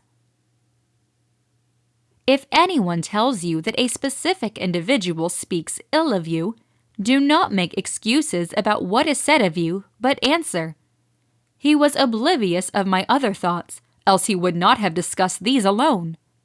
Epictetus. If it is not right, do not do it. If it is not true, do not say it. Marcus Aurelius. You become what you give your attention to. If you yourself do not choose what thoughts and images you expose yourself to, another person will. Epictetus. Be tolerant with others and stringent with yourself. Marcus Aurelius. You always own the alternative of having no opinion. There is never any need to get developed or to trouble your soul about things you can't control. Those things aren't asking to be judged by you. Leave them alone. Marcus Aurelius. All you really need are these: certainty of judgment in the present moment, action for the typical good in the present moment, and an attitude of thankfulness in the present moment for anything that comes your way. Marcus Aurelius. No person has the power to have every little thing they want, But it is in their power not to want what they don't have, and to cheerfully put to good use what they do have. Seneca. If anybody can refute me, show me I am making a mistake or looking at things from the wrong perspective, I'll happily change. It is the truth I'm after, and the truth never ever damaged anybody. Marcus Aurelius. Today I escaped anxiety. Or no, I discarded it, because it was within me, in my own perceptions, not outside. Marcus Aurelius. You have power over your mind, not outside events. Realize this, and you're going to find strength. Marcus Aurelius. It isn't events themselves that disturb people, but only their judgments about them. Epictetus. To be like the rock that the waves keep crashing over. It stands unmoved, and the raging of the sea falls still around it. Marcus Aurelius. First say to yourself what you would be, and then do what you need to do. Epictetus. Waste say goodbye to time arguing what a good man must be. Be one. Marcus Aurelius. The main indicator of a well-ordered mind is a man's ability to stay in one place and stick around in his own company. Seneca. Get without pride, let go without attachment. Marcus Aurelius. Chapter 3. This is the people's philosophy. Stoic philosophy was used by anyone from the fighters of the age-old world all of the way up to the Emperor Marcus Aurelius himself, growing to end up into one of the most popular philosophies of Greece and Rome. In fact, Stoic philosophy was only truly rivaled and ultimately overtaken by Christianity. So, what do you think? Why was Stoic philosophy so well known amongst such a wide variety of people? In 2 words, it works. This was a time when war, starvation, exile, death, illness, and more external threats were much more common than they are now. The potential for suffering was big, specifically suffering brought on by external events. And these are exactly the circumstances in which Stoic philosophy flourishes. The Stoics teach that we aren't interrupted by events, only how we respond to them. They also teach that there's really little inside our control, simply our thoughts, beliefs, perceptions, and actions. That is it. These 2 ideas are essential for a number of reasons. To start with, it advises us to take real responsibility for how we view things, simply because this is the true reason for suffering. Rather than just blaming the world or other people for our shitty circumstance or our lousy state of mind, we're empowered to accept that it's us who create our joy, no one else. Secondly, it draws the line between what we do and do not have control over. Lots of people suffer because we get upset about or try and control the things in life that we have no control over. Plus, naturally, this leads us to feel helpless, ineffective, powerless, bitter, resentful. We just suffer.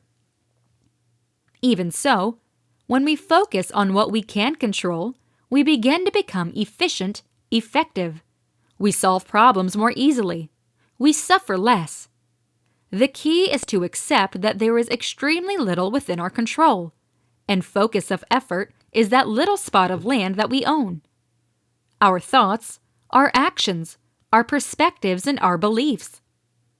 I have assembled a foundation here at Orion that structures ideas from Stoic philosophy, and some from other spots, specifically created to develop a framework for a favorable and durable mindset. The Creator. Zeno was a previous trader who was fortunate enough to have lost every little thing he had in a shipwreck before becoming a student of the Cynic school of philosophy. I am saying that he was lucky just because through this momentary misfortune, he became the founder of one of history's biggest approaches. The name Stoic originates from the Greek word for porch, stoa. When the Stoic founder Zeno started his school of thought, he didn't have the money to purchase a building. Plato had his academy. Aristotle had his lyceum.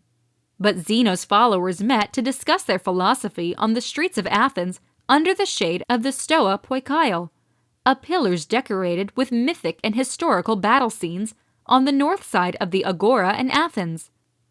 Anyone was welcome to listen and dispute ideas, creating the very first group of Stoics. Stoicism and joy.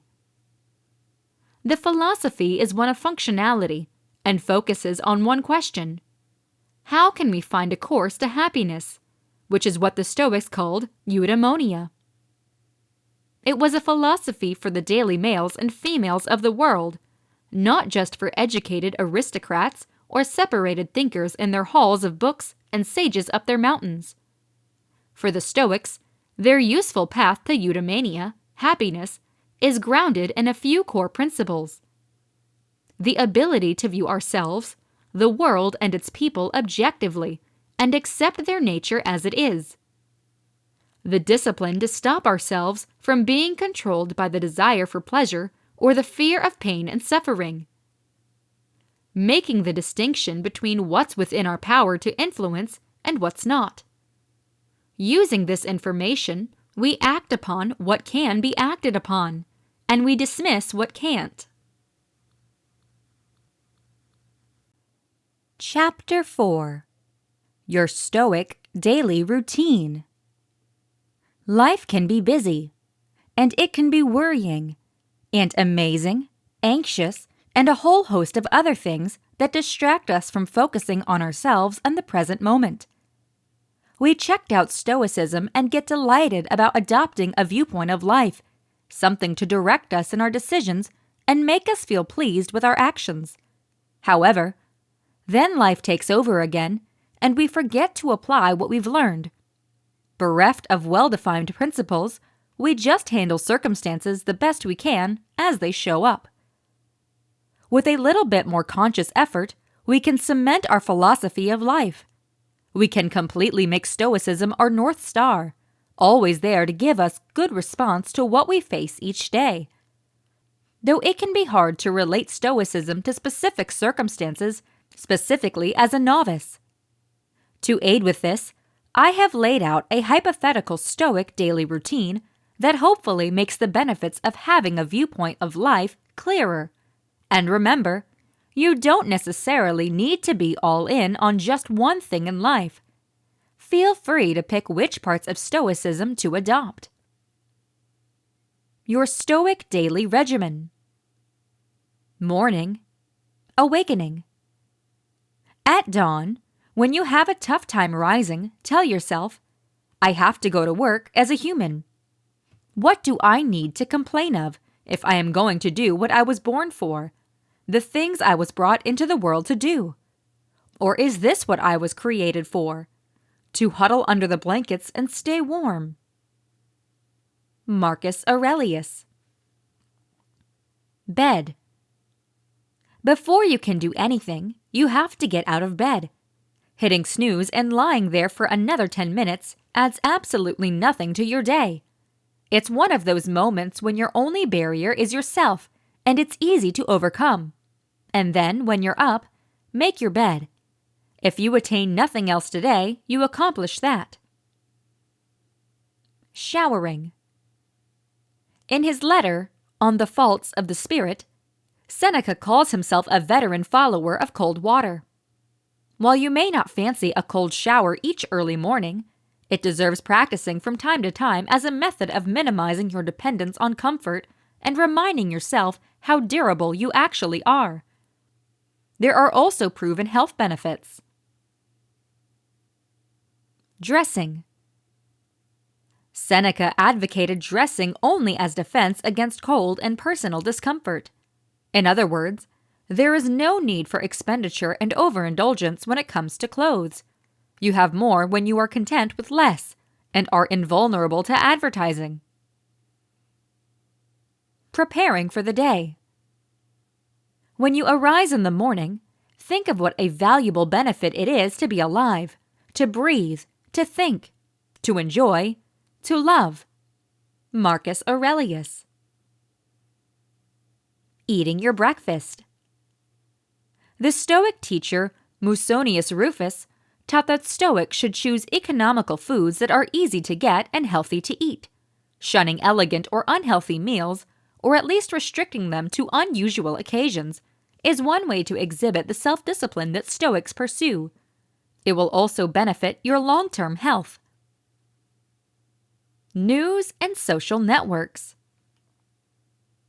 The temptation in the early morning is, after going several hours without doing so, to check the most recent news and scroll through social networks. You can recover that time for yourself by keeping away from those actions. It will take Stoic self-control, but if you can build a practice of taking in less of the content that's designed to hook you, then you'll have a more positive outlook as you start your day. The following 2 bullet points are what you can replace early morning news usage with. Psychological warm-up. As you prepare yourself to begin your day, there may be thoughts whirring in your head about what you'll have to handle in the next 24 hours. You should try doing what Marcus Aurelius did in the morning. Write in a journal. There doesn't have to be any unique strategy to it. Just spill your thoughts onto a page and feel your head begin to clear. Take a walk. The open air of an outdoor walk raises our spirits and refreshes us, Seneca said. Maybe a good friend or family member can join you. Maybe you have a dog that would really appreciate the exercise, or perhaps you choose to go alone and appreciate the peace. However you do it, it is a good way to finish your preparation for the day ahead. Commuting and traveling. It isn't that we have a short time to live, but that we waste a lot of it. Seneca the Younger. Traffic and vehicle problems. In the middle of your journey, your vehicle may break down. Your bus might get stuck in traffic, or your train could be stopped by a fallen tree on the track. In many cases, these events are out of your control, so it is best to follow Epictetus' advice and focus only on what you can control. Do not get angry about an obstacle. Just do your best to deal with it. If you need to let somebody know you will be late, let them know. As defined in the next bullet point, use the time while you wait for things to be fixed. Using the time.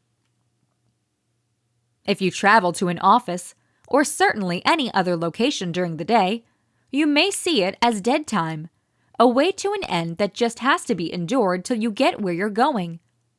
It's actually a great opportunity to listen to an audiobook or a podcast, specifically if that's something you wouldn't otherwise have had the time to do. Check out the Stoicism podcast for some ideas on what to listen to. Comfort. If it's a cold day, you will naturally turn the heating system on in the automobile, or involve a scarf and gloves as you leave the house. If it's hot, you will blast the air conditioner. The Stoics frequently practice plan to inoculate themselves from future challenge. Provided there is no health risk to doing so, try leaving the gloves in the house or turn the air conditioner off. Starting work. At every moment, keep a durable mind on the task at hand. As a Roman and human being, doing it with vigorous and basic self-respect, affection, freedom, and justice, giving yourself a break from all other considerations. You can do it if you approach each task as though it's your last, quitting every diversion, psychological subversion of reason, and all drama, vanity, and grievance over your fair share. Marcus Aurelius. Handling people. Whether it is work co-workers or clients, family members or good friends, there will be circumstances each day when people show characteristics that bother you. Remind yourself that their effrontery, ill will, selfishness, whatever it might be, isn't harmful, but rather due to their lack of knowledge of what's good or what is bad. When you come to expect and accept this behavior, you will be able to treat it with equanimity. Work principle. Marcus Aurelius told himself to stick to the job at hand without complaint, just like plants, birds, ants, spiders, and bees, who all strive to put the world in order as best they can. Striving, truthfully, without expectation of benefits, inevitably brings rewards. The best benefit, however, is internal. The more continual satisfaction of a job done to the best of your ability. Being a leader.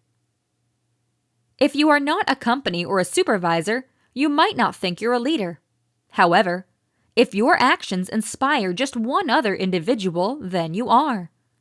The leadership model of a Stoic, just like Cato the Younger practiced, is that of servant management. Once he ended up being an army leader in 67 BC, Cato overslept the same rough conditions as his warriors and would never take a beverage of water till his last subordinate had quenched their thirst. Your management qualities will be judged by how you deal with the ones who can do absolutely nothing for you. Afternoon. Taking a break. People look for retreats for themselves, in the country, by the coast, or in the hills. There's absolutely nowhere that a person can find a more serene and trouble-free retreat than in his own mind. So continuously give yourself this retreat and restore yourself. Marcus Aurelius. Switch off. The mind must be given relaxation, Seneca said. It will rise enhanced and sharper after a very good break. Follow those words and guarantee you take some time throughout the day to reset, specifically if you are feeling stressed out or under pressure. Most tasks can wait. Show. You probably don't have some time to go far on your lunch break, but, as Marcus Aurelius said, you have a readily available retreat in your own mind if you look within. The midpoint of the day can be a great time for self-reflection as you move your focus from your work for a brief period. Ask yourself, what have you done well so far today, and what can you do better? Laugh. Do not take yourself too seriously, particularly at work. Taking yourself overly seriously often, ironically, means you're taken less seriously by those around you. Remember to laugh. Laugh with other people and make fun of yourself. These two circumstances integrated means you will never ever run out of reasons to laugh. Concerns. He robs present ills of their power who has perceived their coming in advance. Seneca the Younger. Prepare. The Stoics had a practice they called premeditatio malorum, the premeditation of evils. Handle unclear worry by getting specific about what could go wrong. Work back by first specifying your preferred outcomes, what success appears like. Create a high-level plan of what needs to be done. Then break the plan down into workable steps. When all that has been distinct, it ends up being possible to anticipate the potential traps and after that, work to alleviate the risk. Fear of failure paves the way to the confidence that only comes with preparation. Dichotomy of control. If an event or an individual's actions are fretting you, remember what Epictetus specified as the chief job in life, to determine and separate matters so that you can say clearly to yourself which are externals not under your control and which have to do with the choices you actually control. Your choices are your own. Focus only on what you can manage in your life. The rest will take care of itself. Decatastrophize. One more way to stay away from making negative value judgments, that is, this thing occurred, it is really bad, is to describe things in less emotional terms. Try making a note of a description of something that is fretting you in the simplest, most unemotional language you can. Reading it back, it should appear a lot less devastating. Mood. Extremely little is needed to make a very happy life. It is all within yourself and your mindset. Marcus Aurelius. Attitude. It can be easy to get disheartened if things aren't going your way, if you aren't stacking up enough wins as the day progresses. However, if you can accept, even love, what fate is handing you, then your state of mind ends up being harder to negatively affect. A Stoic welcomes hardship with arms broad open. It's a test of character, something to endure that eventually makes you stronger. Desires. Your mind will always wander. That's natural. In some cases, it will picture what life would be like if you purchased that pricey vehicle or upgraded your phone to the current model. You're going to struggle for freedom and contentment if you attach too much value to belongings. Challenge yourself. See what non-essentials you can do without. The convenience of knowing you don't need something is typically greater than the convenience of having it. Bad news. For all your preparation, negative news can still hit you out of absolutely nowhere. We can expect certain things to occur, but they can still take us by surprise. Do not be hard on yourself if you have a knee-jerk reaction to something. The Stoics knew this was natural. You aren't a robot. Stoicism isn't the exact same thing as Stoicism. One is a viewpoint that was practiced by Marcus Aurelius, and the other is an unemotional coping system. The important thing isn't your initial reaction. It is what you do next. You can't decide on what bad news you get, but you can always decide on how you react to it. Night. Hanging out. Nature bore us associated with each other. She instilled in us a shared love and made us suitable. Let us hold everything in common. We originate from a common source. Our fellowship is very similar to an arch of stones, which would break down if they didn't reciprocally support one another. Seneca the Younger. Attention. They say that there is a very first time for everything. Well, there is also a last time for everything. Whenever you communicate with a loved one could, for whatever reason, be the last time. Be attentive and present when you are hanging out with others. That means putting your phone away. It means not just hearing, but actually listening to what people are saying. Helping others. We exist for the sake of one another. Marcus Aurelius said, "If your neighbor needs help, do the Stoic thing and help them. Don't forget the kind deeds done to you. Do not monitor the good deeds you do. Reward, but do not expect to be rewarded." Arguments. Whether it is with somebody you like or hate, you'll often get baited into an argument, or perhaps just into giving your viewpoint on a questionable subject. Although it may in some cases be proper to put forward a perspective or defend a concept, remember you always have the alternative to hold no opinion at all about anything. Try doing that to see how freeing it is. Exercise. Indulge the body just so far as is adequate for good health. It needs to be treated rather strictly to prevent it from being disobedient to the spirit. Seneca the Younger. Running and weight training. If you already get routine exercise, then great, stick with it. If you don't, then consider what Seneca said on the matter. Keep it simple and save your time. Running and displaying weights, he said, are short and simple workouts that finish the job with minimal hassle. Walking. If running and weightlifting appears like way too much too soon, begin with walking. As we saw in preparing for the day, a long walk outdoors is of great advantage mentally as well as physically. Wisdom. If you want to improve, Be content to be thought foolish and stupid with regard to external things. Don't wish to be thought to know anything. And even if you seem to be someone important to others, suspect yourself. Epictetus. Goals. There's no time at all like the present to work on your goals.